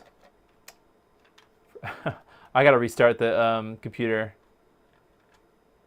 Oh, okay. Let me. This is kind of chaos now, but I can delete some things. All right, so now I gotta unplug and replug the dongle. I think I turned on the logging, right? Or did I do the wrong thing? Oh, what? Now it works. Maybe it just didn't work before because it didn't like the advanced mode. Okay, fine. So let's get back into the menu.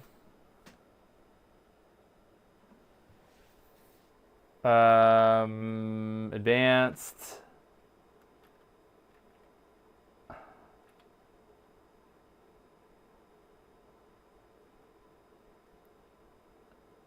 Wait, so you want me to do 3 or 4 on this screen? So the mouse works now, which is kind of cool. I like that it works without needing to be restarted. Well, assuming that the PS2 port is the PS2 cable is plugged in.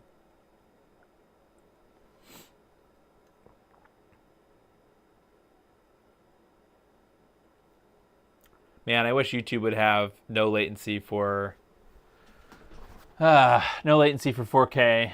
Makes me want to not stream in 4K. Notepad. Log HID data. Okay, 3. Then disconnect and reconnect. Got it.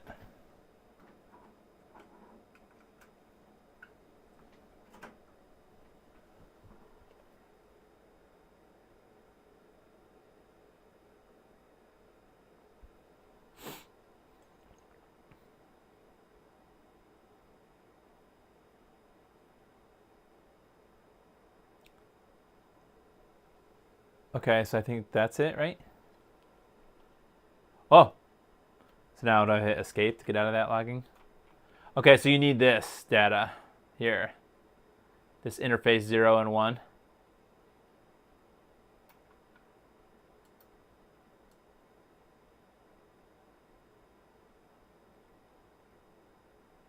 Okay, cool. So I'll let me save this file. I know it's kind of whack, but I'm assuming that you're used to looking at crazy log files already. Let's just do, I guess the desktop or documents is fine. So let's see. HIDman. Oh, now the keyboard doesn't work. Oh, am I still stuck in the menu? That's why. Get out of the menu.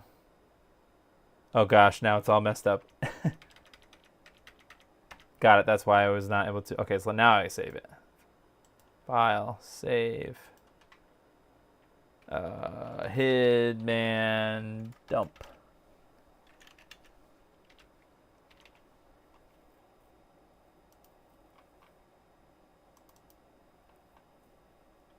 Okay, all right, sounds good. I'll get this off my computer tomorrow.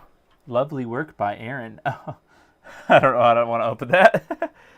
I'll send this to you. I know you're on Mastodon. Maybe I'll do that. I'll send it to you on Mastodon or whatever, Blue Sky tomorrow, and then you can check it out. Okay, awesome. Wow. That, I know we went over time here, and I didn't really play any games or anything or check out any of the other advanced features. I know, obviously, you know, there's more features. There's serial mouse, which I wanted to check, wanted to test, but I misplaced my cable, my extension cable, so I'll have to try that another day. You're also able to use it. I'm kind of confused by what the difference between XT and AT mode is versus using PS2 mode with an adapter. So I have this adapter thing. This is what I have been using so far for my. I have an AT. I have a 5170 IBM 5170, which is the AT. I also have the Micro 8088, but it has. Oh, maybe that's why. But the Micro 8088 project is a IBM PC or IBM XT clone, but it has a card that actually already swaps it to PS2. That's why. So, but if I had an original IBM 5160, I guess the pinout is probably different than the AT, right? So I'm assuming that's why you have to change modes, which is just a button click, I believe. So let's go to the. This is the last thing before we go here. I think. Yeah, here. Press the power button to select AT mode or XT mode. Okay. Yeah. So there's different modes. I'm unsure still of the difference between AT and XT mode, but there's two different modes here. So I'm guessing maybe the pinout is different or something. But you know. I'm super excited. I have my AT. I would definitely like to try it out with that. I think I'll actually get more use out of a lot more computers now because I don't have to run around looking for mouse and keyboard and things. So, all right. Thanks everyone for watching. Thanks Rastri for staying up so late. I know you it's like probably like 4 in the morning now for you almost, or after 4. But you know, it really is. It means a lot to me that you came and you know, gave me some info, and I'm sure that people watching the VOD for this video, you know, appreciate it too. So thanks a lot for that. Thanks PCBWay for sponsoring this video, for producing the PCBs. It's always, you know, they're always excellent. I never had any complaints other than a complaint on my own of myself. I've never had a complaint with any of the PCBs that they've made me. So. And thanks everyone else for watching. This is a really cool, if you're into retro PCs now, if you're getting into it now, and you don't want to spend a lot of money, really, they're pretty affordable. There's no place that you can necessarily buy them that I know of pre-assembled, but the part, you know, I think it's less than $20 for 5 PCBs. Plus, you could have PCBWay get the BOM for you and assemble it for you, so you don't have to do any of the work that I just did for 2 hours almost. And you know, it'd be pretty affordable, and you can get 5, you know, you'll get 5 of them for, I think it probably would be less than like, I don't know, $50 or $60 maybe. Don't quote me on that, but it's pretty affordable. And then you have 5 of them that you can like litter around your house. You do need to pay, you do need to buy the enclosure, which if I remember, I'll put a link to the enclosure underneath the description because it's not in the BOM. So maybe, I don't know, Rastri, if you want to maybe include a direct link to the specific enclosure, but people can always print it, 3D print it, because the step file is there.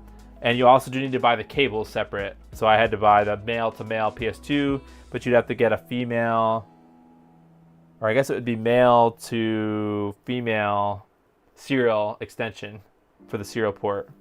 And then obviously a mouse and keyboard. So assembly probably, well, so I'm thinking probably $20 for the PCBs.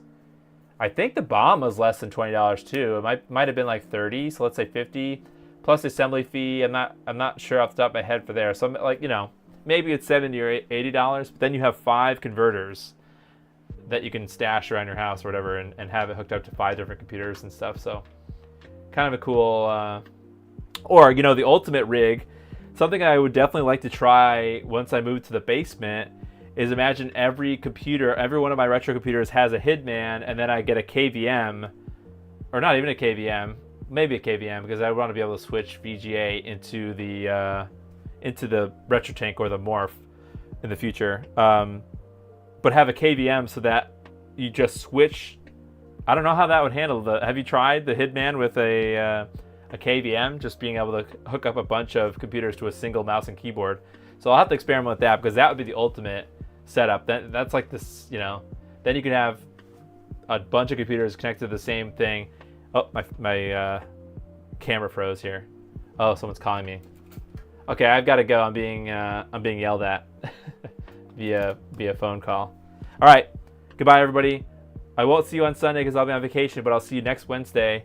We're probably gonna do GameCube stuff. We're gonna do that the 8BitDo GameCube controller mod because everyone wants to see me hit the vape, the 8BitDo vape.